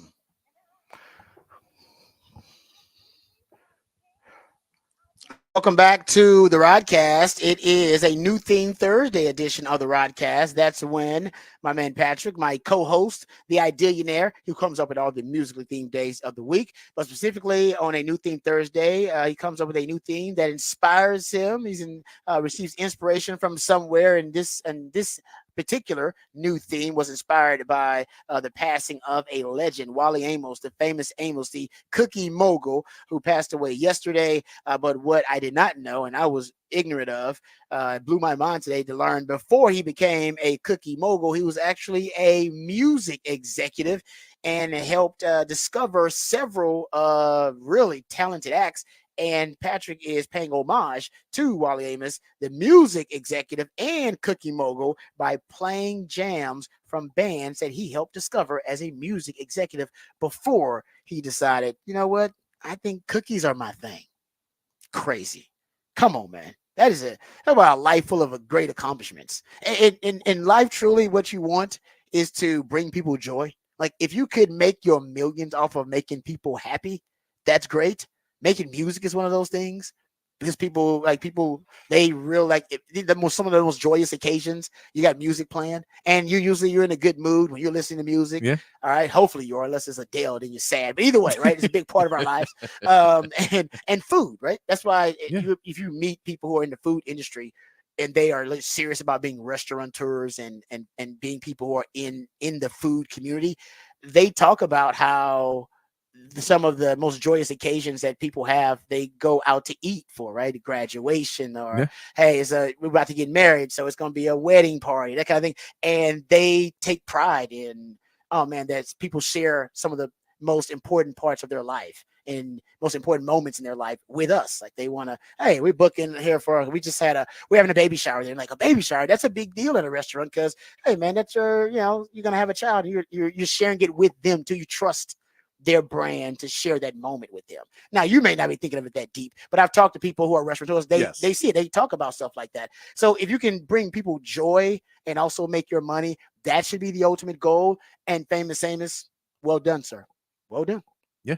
Your entire life was bringing people that found joy eating your delicious cookies and listening to your great bands and artists you have discovered. That should be the goal for all of us. It's tough though. It's not easy, by the way. No. No, but that's why you pay tribute to a guy like Wally Amos. Amen. You have to do that. Amen. Well done. That was a good one. Brad, you've outdone yourself on this one, though. Like I said, you educated. I would say that 80% of the people listening did not know that little factoid you talked about with Wally it's a cool thing. It's a cool thing. That's one of those facts that I feel like I knew at one point, and then it was lost to time. And then I saw something about it yesterday. And so I passed and it was like, and then saw that, I was like, that's right. It's one of those moments where that's right. I remember something about this, but I don't remember all of it. And then I went back and researched it more. I was like, he wasn't interesting enough when he was just a cookie mogul. Yeah, just a guy who made just the fact that you're like, Famous Amos was a dude. Yeah, because you think of so many cookie brands or ever, they try and make it about somebody, but it's not really. It's just a company that had cookies. They just fake mascot, a character. Or they're like, well, it's in tribute to this person. You're like, well, who thought up our corporate team or commercial and marketing team? And okay, so it wasn't really like one person. Yeah, no, that was a dude. Famous Amos was Wally Amos. He was a dude. Yeah, no, it's an extraordinary one. Yeah, no doubt. So good stuff there, Patrick. Also, Patrick comes up with the topic for the big fat poll of the day, and that is posted at the X account at Horn ATX. Patrick, give the folks the topic for the big fat poll of the day. Big fat poll of the day. Who will Dak Prescott play quarterback for next season? We know that the CD Lamb talks we've talked about a lot this morning, that apparently they're not close, but maybe, and then they think that'll happen. But the Dak Prescott talks have, we've not heard a lot about that recently. He's been showing up, so it doesn't feel like there's the urgency, but maybe he's okay going to free agency. So we put that poll up there. We gave you 4 options on there: the Cowboys, the Raiders, the Giants, or the Steelers. Right now, the Raiders still in the lead with 41% of the vote.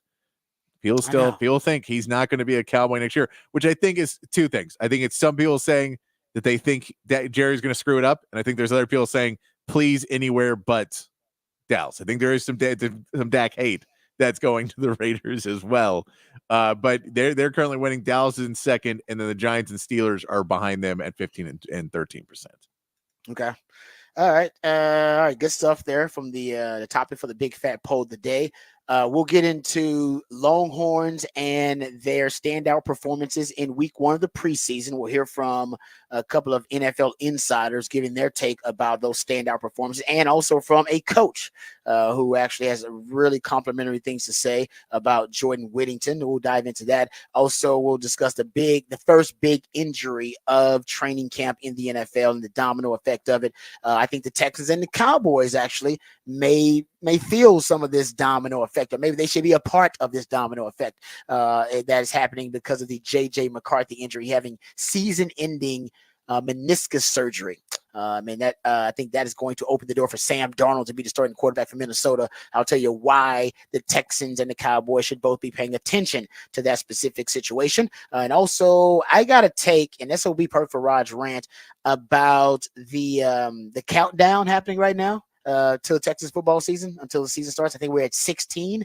I got a hot take on 16. How about that? Boom, randomly. We'll throw that in that next segment. Also, I do want to play this audio about the greatest pickup basketball game that never was.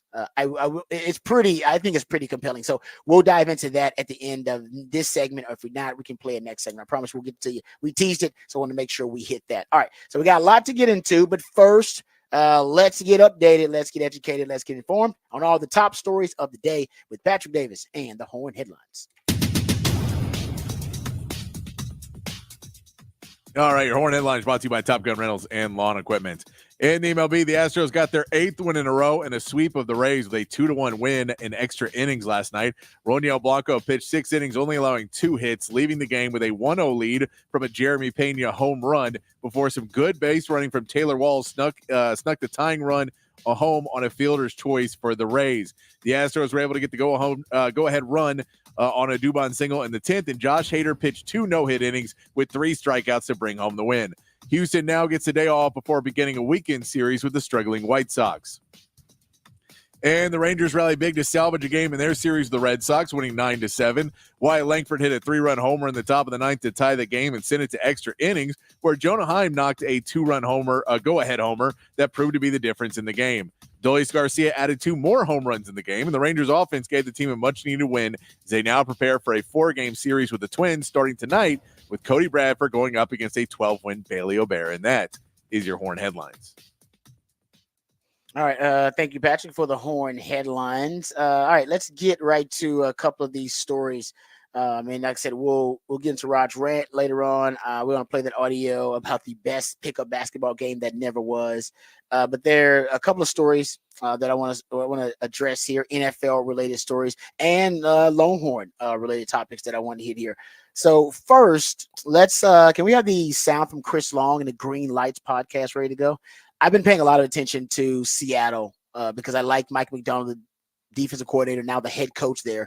He's one of the brightest defensive minds in the NFL and even in college, because he was the Michigan defensive coordinator for a little while there too. And I would say right now he's considered probably top 5 brightest defensive minds in the league. And when he decided to draft Byron Murphy to be the centerpiece of his, construction of his defense there in Seattle, it really intrigued me because, he's got to go up against Sean McVay twice a year, Kyle Shanahan twice a year. Your defense has to lead the way for you if you're Seattle, just because of the powerhouse offenses you're going to face.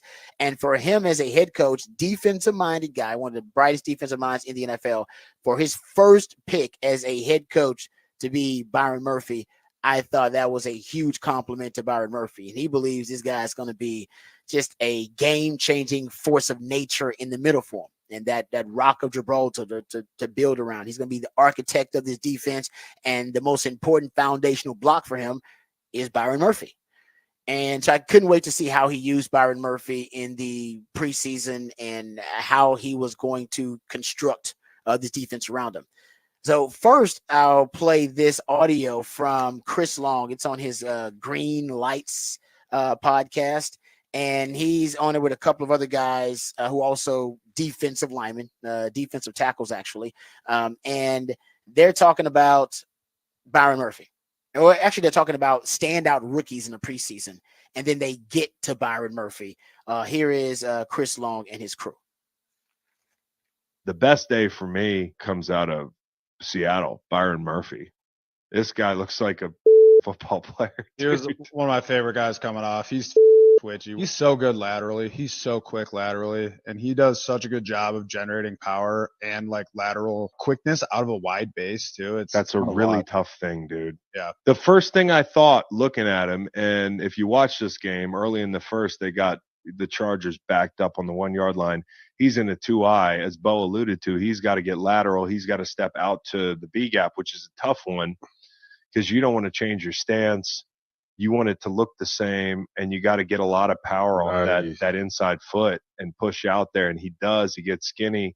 I think what's so impressive about him is, and you know this, both of you from playing inside, a lot of get washed here. Yeah, but the reason why he doesn't is he's using his rip the right way, and he's kind of propelling himself forward back into that hole by like locking on to that lineman. I just look at the strength. You know, you get pinballed around in there, and you know some guys who don't have as good a play strength in traffic. That's a certain kind of play strength, like the balance. Yes. To not get knocked off. This is really good, and it showed up again. Like they damn near hit this guy for a safety. And then we'll finish with this play here, 2nd 11. He's in a 4-eye. They're overloading. Great game. It's just a little game here, and he's wrapping and he's staying tight, and he's going right off the guy's back, and he's things up in traffic. Yeah. Like that, you can tell he's going to be really good in traffic. He misses the sack, but these don't count, buddy. This guy's going to be a player. They're salivating over Byron Murphy and how good he looks as a rookie. And that was Bo Allen. He's a nose tackle, was in the NFL for 7 years. And there's Nate Collins. He was also a 5-year NFL vet on the defensive line, along with Chris Long, of course, who hosts that podcast. And they're telling you, I mean, he's got some uncanny power for and uncanny lateral quickness for a guy his size and for a rookie. Like that, the power base that he has, the ability to anchor down, and not only anchor down, but then explode and be able to reset the line of scrimmage and then penetrate and make plays. I mean, he can be an elite run stuffer and an elite pass rusher there in the middle for Seattle. So you see why Mike McDonald was so excited about him. And I'll give you this little stat from the preseason, because we don't obviously pay a ton of attention to the preseason because our coaches usually are pretty vanilla. Not Mike McDonald. I mean, he's still breaking out some of his more exotic schemes. Week 1 of the preseason, Seattle, they had a pressure rate of 56%, actually over 56%, and they had 3 sacks, had 18 total pressures. Looked really good. They did it by rushing 79% of the time. Now, the beauty of what he does is he creates pressure without having to send extra guys. A lot of simulated pressures, a lot of fire zones, disguise is key for him. So only the 49ers had a higher rate of just rushing 4 guys, but nobody was able to apply the pressure that Seattle did. That's Mike McDonald and his kind of defensive genius. And by the way, Michigan runs a system very similar to what Mike McDonald runs and what he ran there in Baltimore because he was there at Michigan. And before him, they were still running that very same system. And even now, Wink Martindale, remember, he is the grandfather of that system. It's their version is more modernized, and I think they run not only a more modern version, but I want to say a more tamed version of it than Wink Martindale. Maybe a conservative version is the way to say it, because Wink Martindale loves to blitz and is really blitz happy. And like I said, they create pressure without having to send extra guys. But it's still essentially the same system that Michigan is going to be running when Texas plays. Sidebar. All right, let's talk about another standout performer. And you can make the argument. So they're saying, they're D linemen, so they're a little bit biased. They're saying the best performance of any of the rookies they saw was Byron Murphy. You could also make the argument that Jordan Whittington had the best performance of any rookie in the preseason as well. You really could make that argument. As a matter of fact, if you go look at the Pro Football Focus preseason grades from week 1, I believe that Jordan Whittington had the highest grade of any rookie. rookie wide receiver, any rookie wide receiver, 84.8 wide receiver grade in week one. Had a hell of a week one. Even we talked about Sean McVay, said he's just a mature rookie. He's a grown man, and he played like a grown man with the ball in his hands. Did a great job without it. I just really like him. He's going to be a factor for us, and I thought today was a good start for him.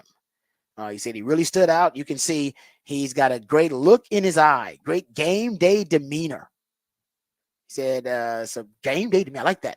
Well, now we have some audio of the offensive coordinator, Mike LaFleur, for the Rams being asked about Jordan Whittington. And listen to what he has to say about my man, Jay Witt. What did you think of the way Jordan played in that first preseason? Yeah, like a man. Again, it was tackle football. Jordan Whittington is a guy that from high school, being a Wildcat quarterback, having just 1,000,000 yards in a state championship game, to what he did in college with a really loaded roster, and then to what we've seen since he's been here. We knew. We felt pretty confident that when the pads got on and it was real football, he was going to even be a bigger problem, and I think that showed. And he's got a long way to go. He's a kid that's really confident, and the teammates are pretty confident in him as well. A couple more guys. When a young guy like that shows ostensibly that he can play at this level, do you pull back as the preseason goes on with him if he's a guy that is going to be part of that receiver? You're speaking of Whittington? Yeah. Yeah. That's still conversations we're going to have, because again, as valuable as the preseason is, and those games when it's real and coaches are off the field, these practices are equally as important to us, because we're trying some things more. There's more movement and stuff like that. That's more like our offense, obviously. So all those discussions will always be fluid. It can change day to day. It can change based on who's available, who's not available. So we'll keep it going from there. All right, there you go. He's talking, and I will say this about potential, upcoming preseason games and Jay Witt's participation. If you go look at Puka Nacua, and the reason I think this guy's asking about that is because Puka Nacua, they were hearing a lot of buzz about Puka Nacua in the preseason, right, in the off season, just like we're hearing a lot of buzz about Jay Witt in the off season, right? Whether you're talking about Cooper Kupp, he had some really nice things to say about Jay Witt. This was like the first week of mini camp. And he said what he's done, he's been so impressive. This is Cooper Kupp about Jay Witt. The learning curve is so fast for him. He's really come out. You see him getting reps with the ones out here too. Pretty special dude. He's got some gas also. I think that means like he can run. He can run a little bit. And I remember Charles Robinson had a report that they visualize him potentially as their version of Deebo Samuel, potentially down the line somewhere. You just heard Mike LaFleur say, yeah, we like that in high school. He played some Wildcat quarterback too. That's some multiplicity in his skill set. I'm paraphrasing. But that's essentially what he said. He also brought up the grown man thing. See that Sean McVay's quote after the game? He's a grown man, ran the ball like a grown man. Mike LaFleur, first thing he said was he's a grown man. I think they are talking about both on and off the field. I think he's talking about the maturity factor in him. I mean, he was at Texas forever. I think it's thinking about when this approach to the game. He's a professional, and his approach is very mature. That's why he talked about the game day demeanor. That's what Sean McVay talked about, right? The game day demeanor. And I think ultimately he's talking about, man, when I usually see a rookie on game day, they don't act like this dude was acting.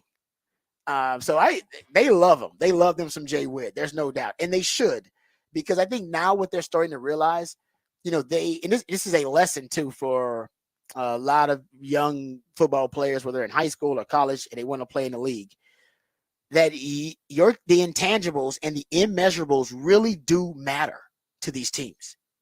I mean, Jay Witt has injury history, a really extensive injury history. In terms of productivity on the field, he was okay. I mean, he gave you there was some good plays, but there was nothing necessarily that would lead you to project that he would be extremely prolific as a receiver, right, at the NFL level or anything like that.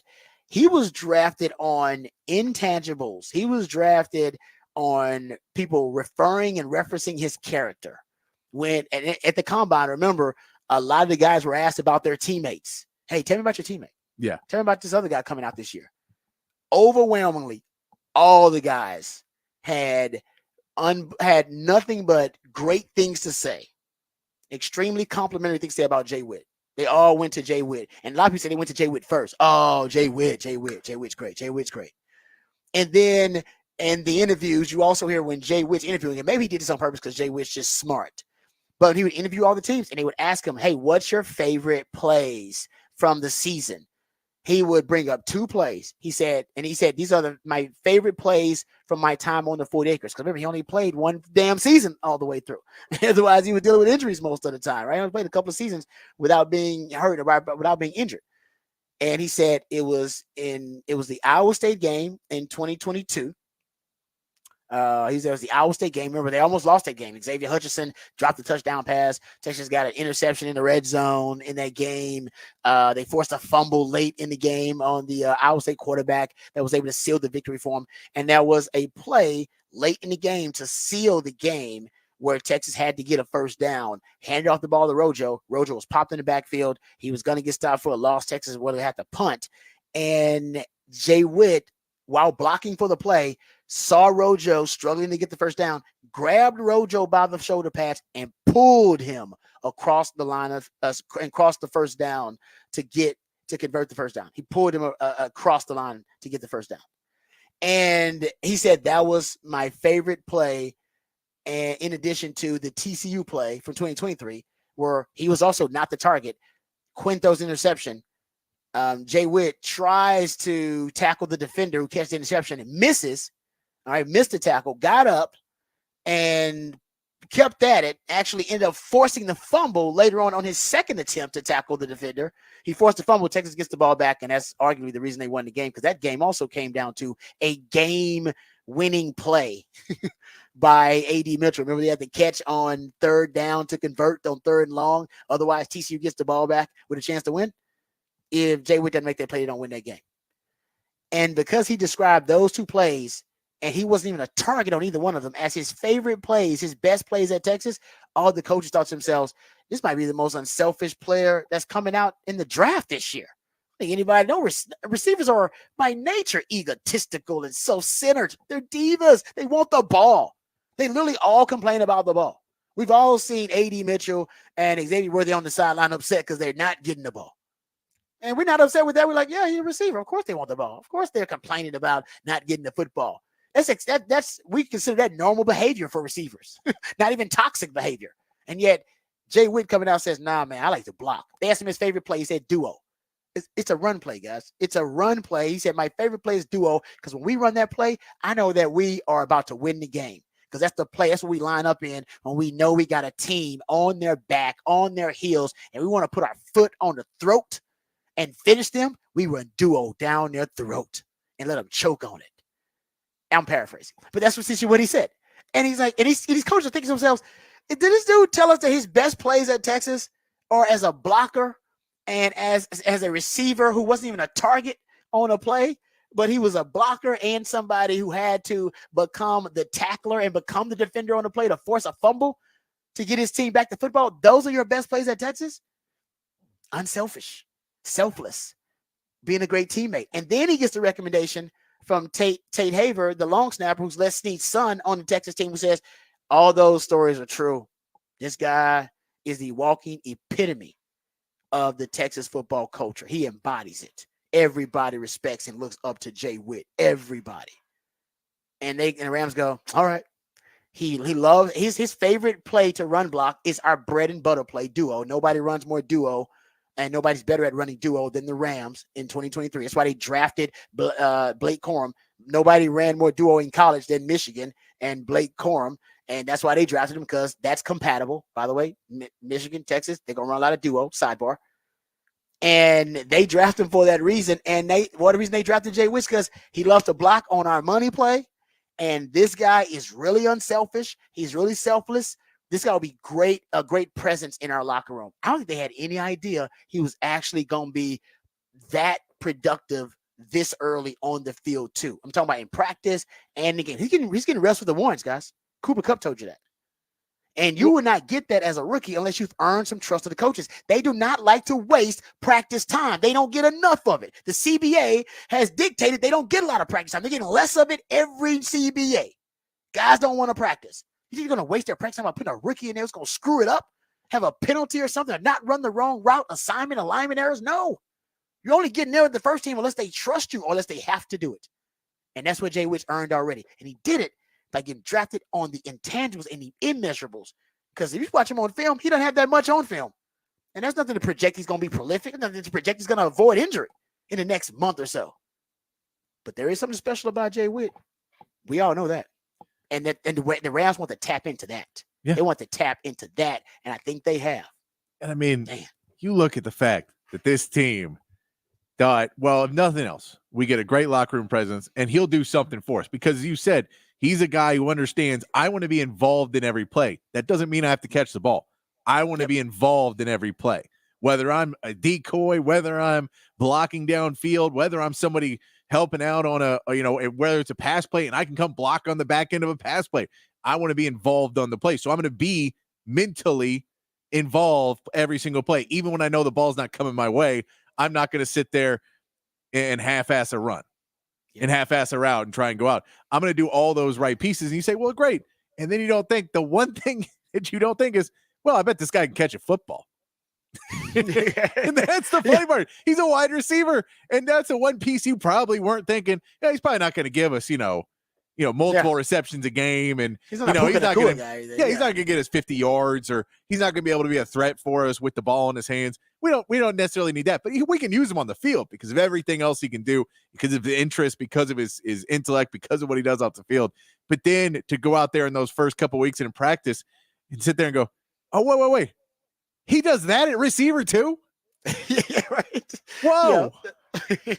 Where did that come from? We got a diamond in the rough. Yeah. And I think they think he's going to get shut down. This is the belief, the theory. If they shut him down after his first preseason game, which 9 targets, 7 receptions, 74 yards, then they think he could have a Puka Nacua-like impact. They did the same thing with Puka after there was a lot of hype in Puka in the early on in training camp. He played 1 preseason game, had 5 targets, 3 receptions, 52 yards, 1 touchdown, and Sean McVay said, yeah, we good. I don't want the NFL to see any more of him because we're going to use him, and I don't need to see any more of him either because I don't need him to get hurt. So if they shut him down, then a lot of people believe that means not only is he going to make the roster, as you said, Patrick, that's a no-brainer at this point, but that he's going to actually play. Like he's going to be a guy they put out there and try to weaponize, which would be wild. Because Cooper Kupp didn't even get that because they didn't know Cooper Kupp. Like they didn't trust themselves with Cooper Kupp. Remember, he played weeks 1 through 2, and he had 10 total targets, 8 receptions for 105 yards and 1 touchdown in those 2 weeks. And then they shut him down. It was like, okay, we got something with this dude, something special, and they shut him down. So it seems like that's the trend is now we once we realize we got a diamond in the rough, shut him down. We don't need the league to see him. Yeah. Or we don't need him practicing and playing against guys who are desperate to make a team. So they're going to dive at his knees and do kind of crazy stuff. Like, no, we're good. No. Let's shut him down. That first Rams unofficial depth chart, he was second string behind Cooper Kupp, who's your wide receiver 1. So that makes you technically wide receiver 4, I guess. And yes, that was where he was at before week 1 of preseason. Exactly.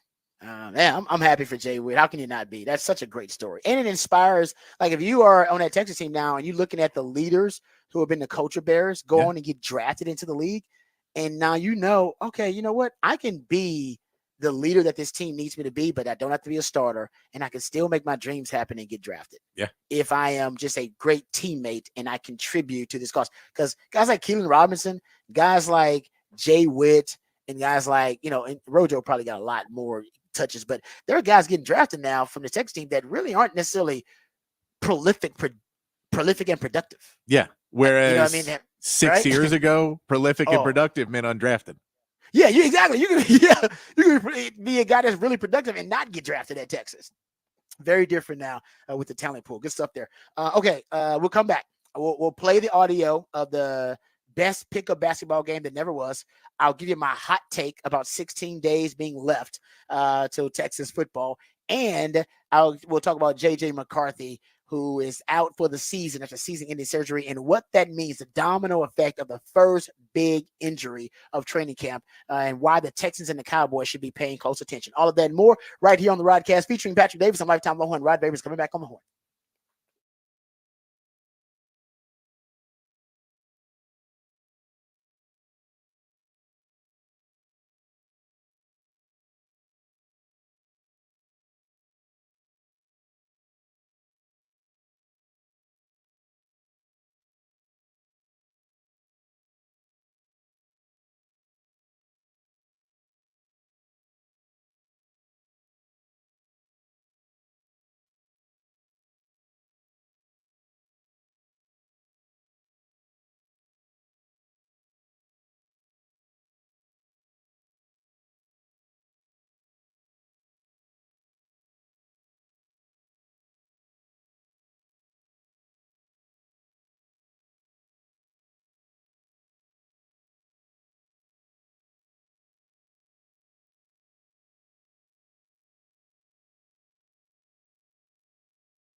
All right, let's get into the first big injury first of training camp at the quarterback position, specifically because of season-ending surgery to his meniscus. J.J. McCarthy is going to be out for the season, and Sam Darnold is going to be the starting quarterback going forward. He'll be QB1.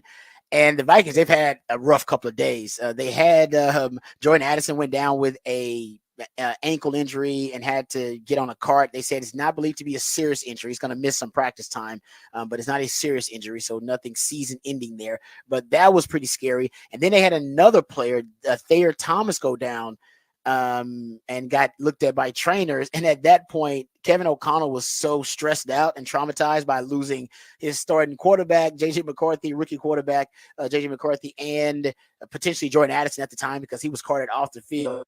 And then another guy go down. Then apparently he went over to, it was a joint practice with the Browns. He went over to DC Jim Schwartz and told him to tone down the physicality. I don't know how that conversation went, but that was a report from Mark Craig, who covers the Vikings for the NFL. So he's to say the least, he's probably a little nervous and probably a little tense considering his season may be over before it even started. But this is the thing to consider about the Vikings. And people don't know this. Remember, Kirk Cousins got hurt last year. Everybody thought the Vikings season was over, and it basically was. But they still led the NFL in passing yards last year. They had 4 starts from Josh Dobbs, who, by the way, was with the team for 3 days before he had a 30 pass attempt performance in week 9. He's with him for 3 days and then threw 30 pass attempts 3 days later. All right. 2 starts from Jaron Hall. He was a day 3 rookie. And 3 starts from Nick Mullins. Nick Mullins, by the way, who is really compatible with that Shanahan system because Kyle Shanahan was a big fan of Nick Mullins. He averaged 370 passing yards per game across his 3 starts last year. The NFL record, by the way, to give you a little context, the NFL record for passing yards per game is 342. Now you got to do it across like 6 games, at least minimum 6 to 8 games. But still, just to let you know that Nick Mullins was lighting it up because that offense it's a really quarterback friendly offense, right? It helps quarterbacks to overachieve. The Shanahan offense is, it's known for that. That's one of the main characteristics or benefits of it. Like even take J.J. McCarthy, right? J.J. McCarthy, rookie. In that game, he went 11 of 17, 188 yards, 2 touchdowns, and 1 interception, had a 116.8 passer rating. He probably had the best performance of any of the rookie quarterbacks because that system, it is a quarterback-friendly system where quarterbacks overachieve, or you can get a quarterback to overachieve. I'll give you an example. I'll give you a stat that reflects that. Last 6 years, you go look at yards per attempt by quarterbacks who have at least 600 pass attempts in their career. Brock Purdy's number 1, 9.2. Jimmy Garoppolo's number 3 at 8.2. And Nick Mullins is number 3 at 8 yards per attempt. And Patrick Mahomes is 5th on this list. Deshaun Watson is also tied for 3rd. He's at 8 yards per attempt. Then Patrick Mahomes at 7.9. You get my point. That offense, it helps quarterbacks to reach their ceiling. All right. It helps you get the most out of a QB.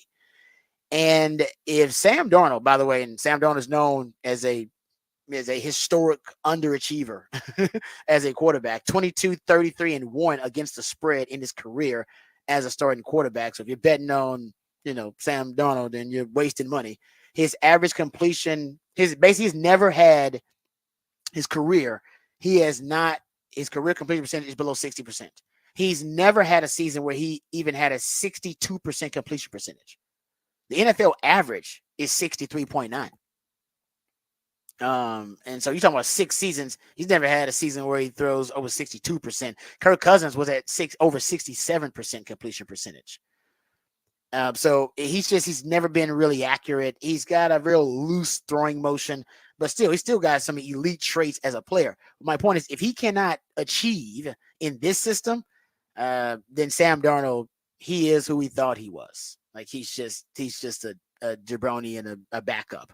I think in this system with Justin Jefferson, this would be the ideal circumstance and situation for him to shine if he still has any shine left. Yeah. I mean, sorry, go ahead. And your weapons there, because you have Jefferson, you also have TJ Hawkinson as your tight end, who's a really good tight end. You have Jordan Addison. If he's going to be playing, he's very good. And the run game should be better than last year. Last year, the run game was garbage because they put it all in Alexander Madison after they let Dalvin Cook go, and he just could never get it going. But Ty Chandler showed up and did better at the later end of the season. He'll be back this season. They also signed Aaron Jones away from the Packers. Oh, forget about the Aaron Jones. So that run game should be better than it was last season as well. Yeah. So you should have weapons around you. Whoever is your quarterback should have some weapons around you. You're not going into a team that is just devoid, where some of these teams, you can't expect the quarterback to do anything because you don't really have. You have a great wide receiver 1, a solid wide receiver 2, a solid tight end 1, and now you have running backs as well. There should be, and a quarterback-friendly offense in the system. The system works. All of those pieces. Yes. And if you can't make that work, Sam. Exactly. Then it was never gonna work for you anyway, Sam. Yeah. That's kind of where I am now. This is not the Jets. This is it. Yes. This is not the Panthers.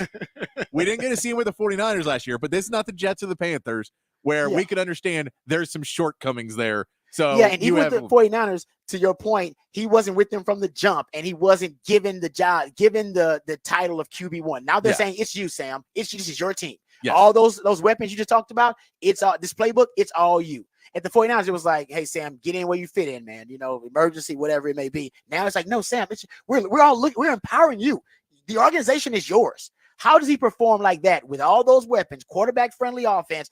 If we don't see the best version of Sam Darnold, then there was no best version of Sam Darnold. Then we saw the best version of Sam Darnold. We already seen it, yeah. Then we already seen it. That's probably even better. I will say this: Texans should be paying attention to this. Actually, Cowboys first. The Cowboys should be paying attention to this because they have a really expensive third-string quarterback in Trey Lance, probably the most expensive third-string quarterback, emergency quarterback in the NFL. And if anybody's looking for an emergency quarterback right now, it may be Minnesota. They do have a quarterback guru in Kevin O'Connell. So, throwing it out there. And you throw in Trey Lance was rumored there before they drafted J.J. McCarthy because he is a Minnesota guy. He went to high school in Marshall, Minnesota. So he is somebody that is from right down the road from Minneapolis in Minnesota. So it would be a homecoming for him, play in a much more quarterback-friendly offense than he's necessary. I mean, he's been in quarterback, but he didn't play much. You may get some playing time and try and earn yourself. Oh, it's still a Shanahan connection. So it was some of the stuff he's been taught. Yeah, it would translate. I didn't think about that. Good stuff there. Yeah, I didn't realize he was from Minnesota. So even more so. So honestly, Cowboys should be thinking about making it. And if you're Trey Lance, if you're like, hey man, if I'm third string, y'all want to offer me over there? Because if I'm not going to play, y'all are just screwing me because now you're going to be like, well, we can sign you for no money next year. Yeah, and then you don't get a chance to showcase, so your value drops even more. If you're Trey Lance, you got to get out there. You need people to keep talking about you as an option.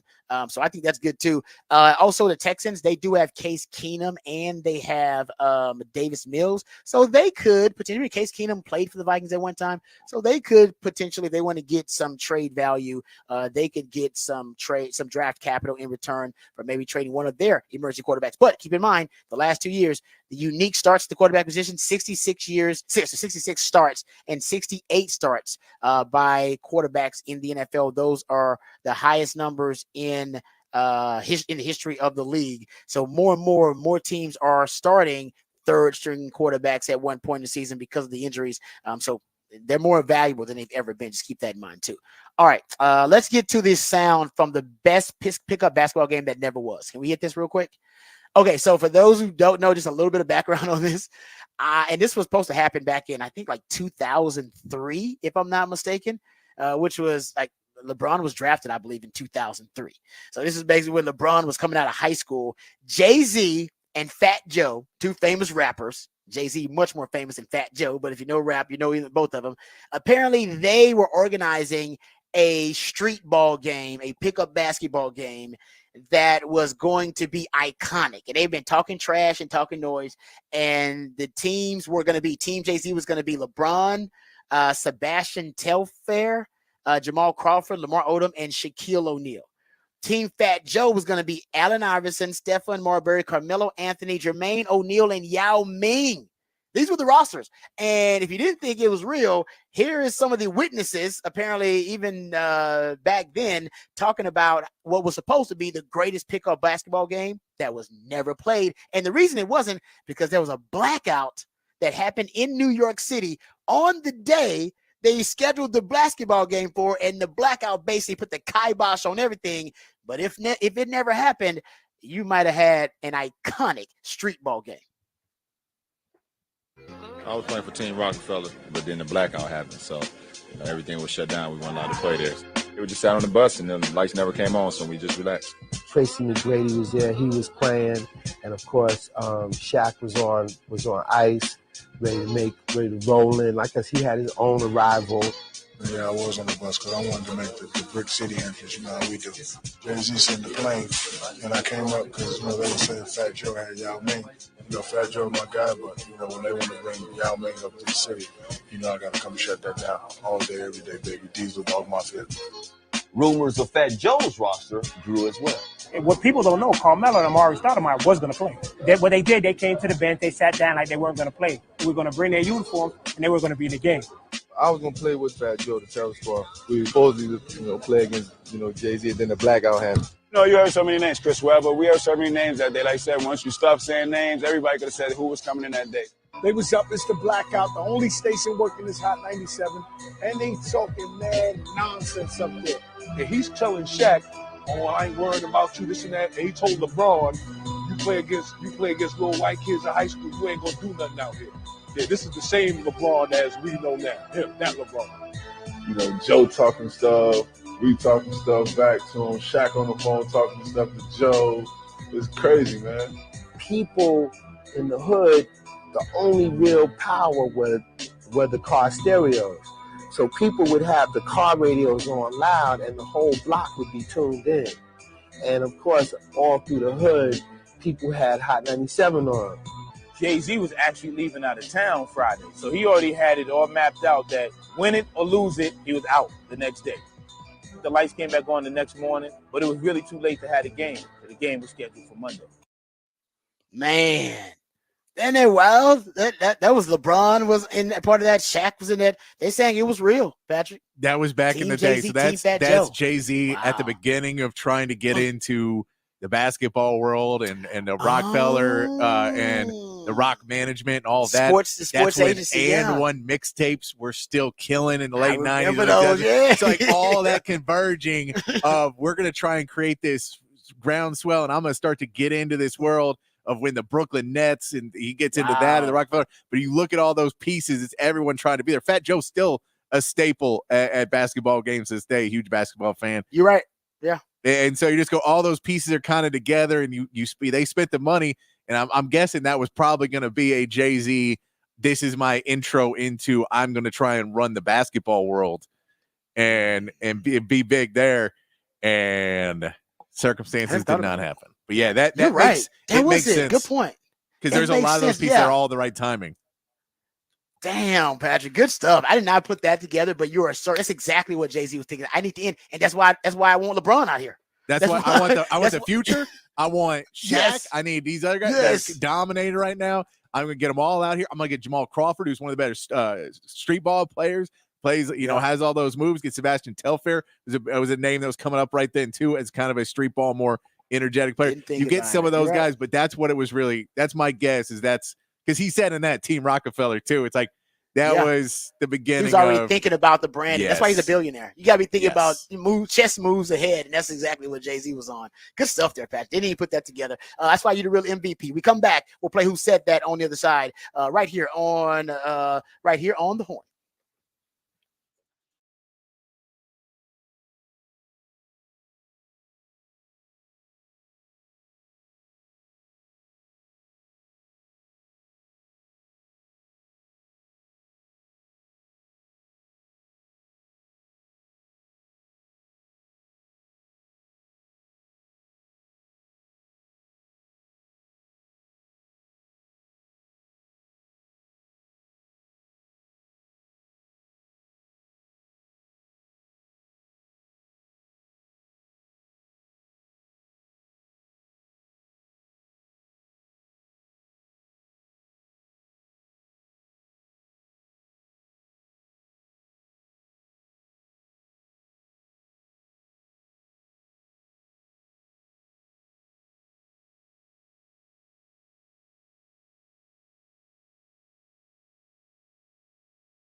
All right, welcome back to the Rodcast. It is a new theme Thursday, and a theme today celebrating the life and the accomplishments of Wally Amos, the famous Amos cookie mogul. But before he became a cookie mogul, he was a music executive. Who knew that? Well, Patrick knew it. That's why he came up with this creative theme for New Theme Thursday. It's dedicated to all of the artists, all of the great artists that he helped discover when he was a music executive before he became a cookie mogul, before Marvin Gaye gave him money, a starter loan to start up his cookie company, his cookie business, and then from there on it kind of took off. I can't wait. I want to hear that story. What did he have to? Did he have to pitch Marvin Gaye on, helping him out to start his company? Or was Marvin Gaye such a fan of the cookies? He was like, bro, I will give you whatever you need to start this business because I know it's going to work out because I love your damn cookies so much. Because you said he would give the cookies to artists. Apparently he would send them stuff when he wanted to work with them. He would send them cookies and the package and the letters and stuff. So yeah, he's brilliant. Oh, that's such a great story. I don't know why that story makes me feel good. That should have been more common knowledge in our pod. I think you said it was at one point and then it kind of faded. I think people kind of knew it, but yeah, it's I don't know if it was ever common knowledge, but yeah, it's a good thing to share that legacy because it's a cool story. It's a great story. Patrick and I are pushing biopic for famous Amos cookies, and then the whole history and journey will be celebrated. All right, good stuff there, Patrick. Also, go check out the topic for the big fat poll today. Patrick wants to know who will Dak Prescott play for next season? Not this season, next season. And 41% of y'all say the Las Vegas Raiders. So most of y'all do not believe Dak will be playing for the Dallas Cowboys next season. That is very interesting. All right, time for Who Said That. That's when Patrick plays pieces of audio from the sports world, sometimes beyond the sports world, and based on the context clues or based on the familiarity of the voice, you have to identify who said that. Before we begin, so you guys are out there at every practice. You guys watch us all the time, but there's a special teams period where I catch some footballs, and I like to observe you guys. And you guys really need to up your sneaker game. It's absolutely atrocious. I got some Vomeros. Those are fire. And Grant wears Vans every single day. New Balances, they look like Vans. Yeah, those are Vans. It's okay. But you wear those every day, so I need you to switch those up. But I observe all your guys' shoes, and I am disappointed in you guys as a community. So if we could up those, please. It's year 8, guys. Let's figure this out together. Okay, now it's all you guys. That is George Kittle. That is a fantastic soundbite. He's just because he did the dry nature and delivery on point there. Oh. He stayed in character the whole time. He stayed in character the whole time. Committed to it. I should just remind me never to go around George Kittle. He will not like my sneaker game.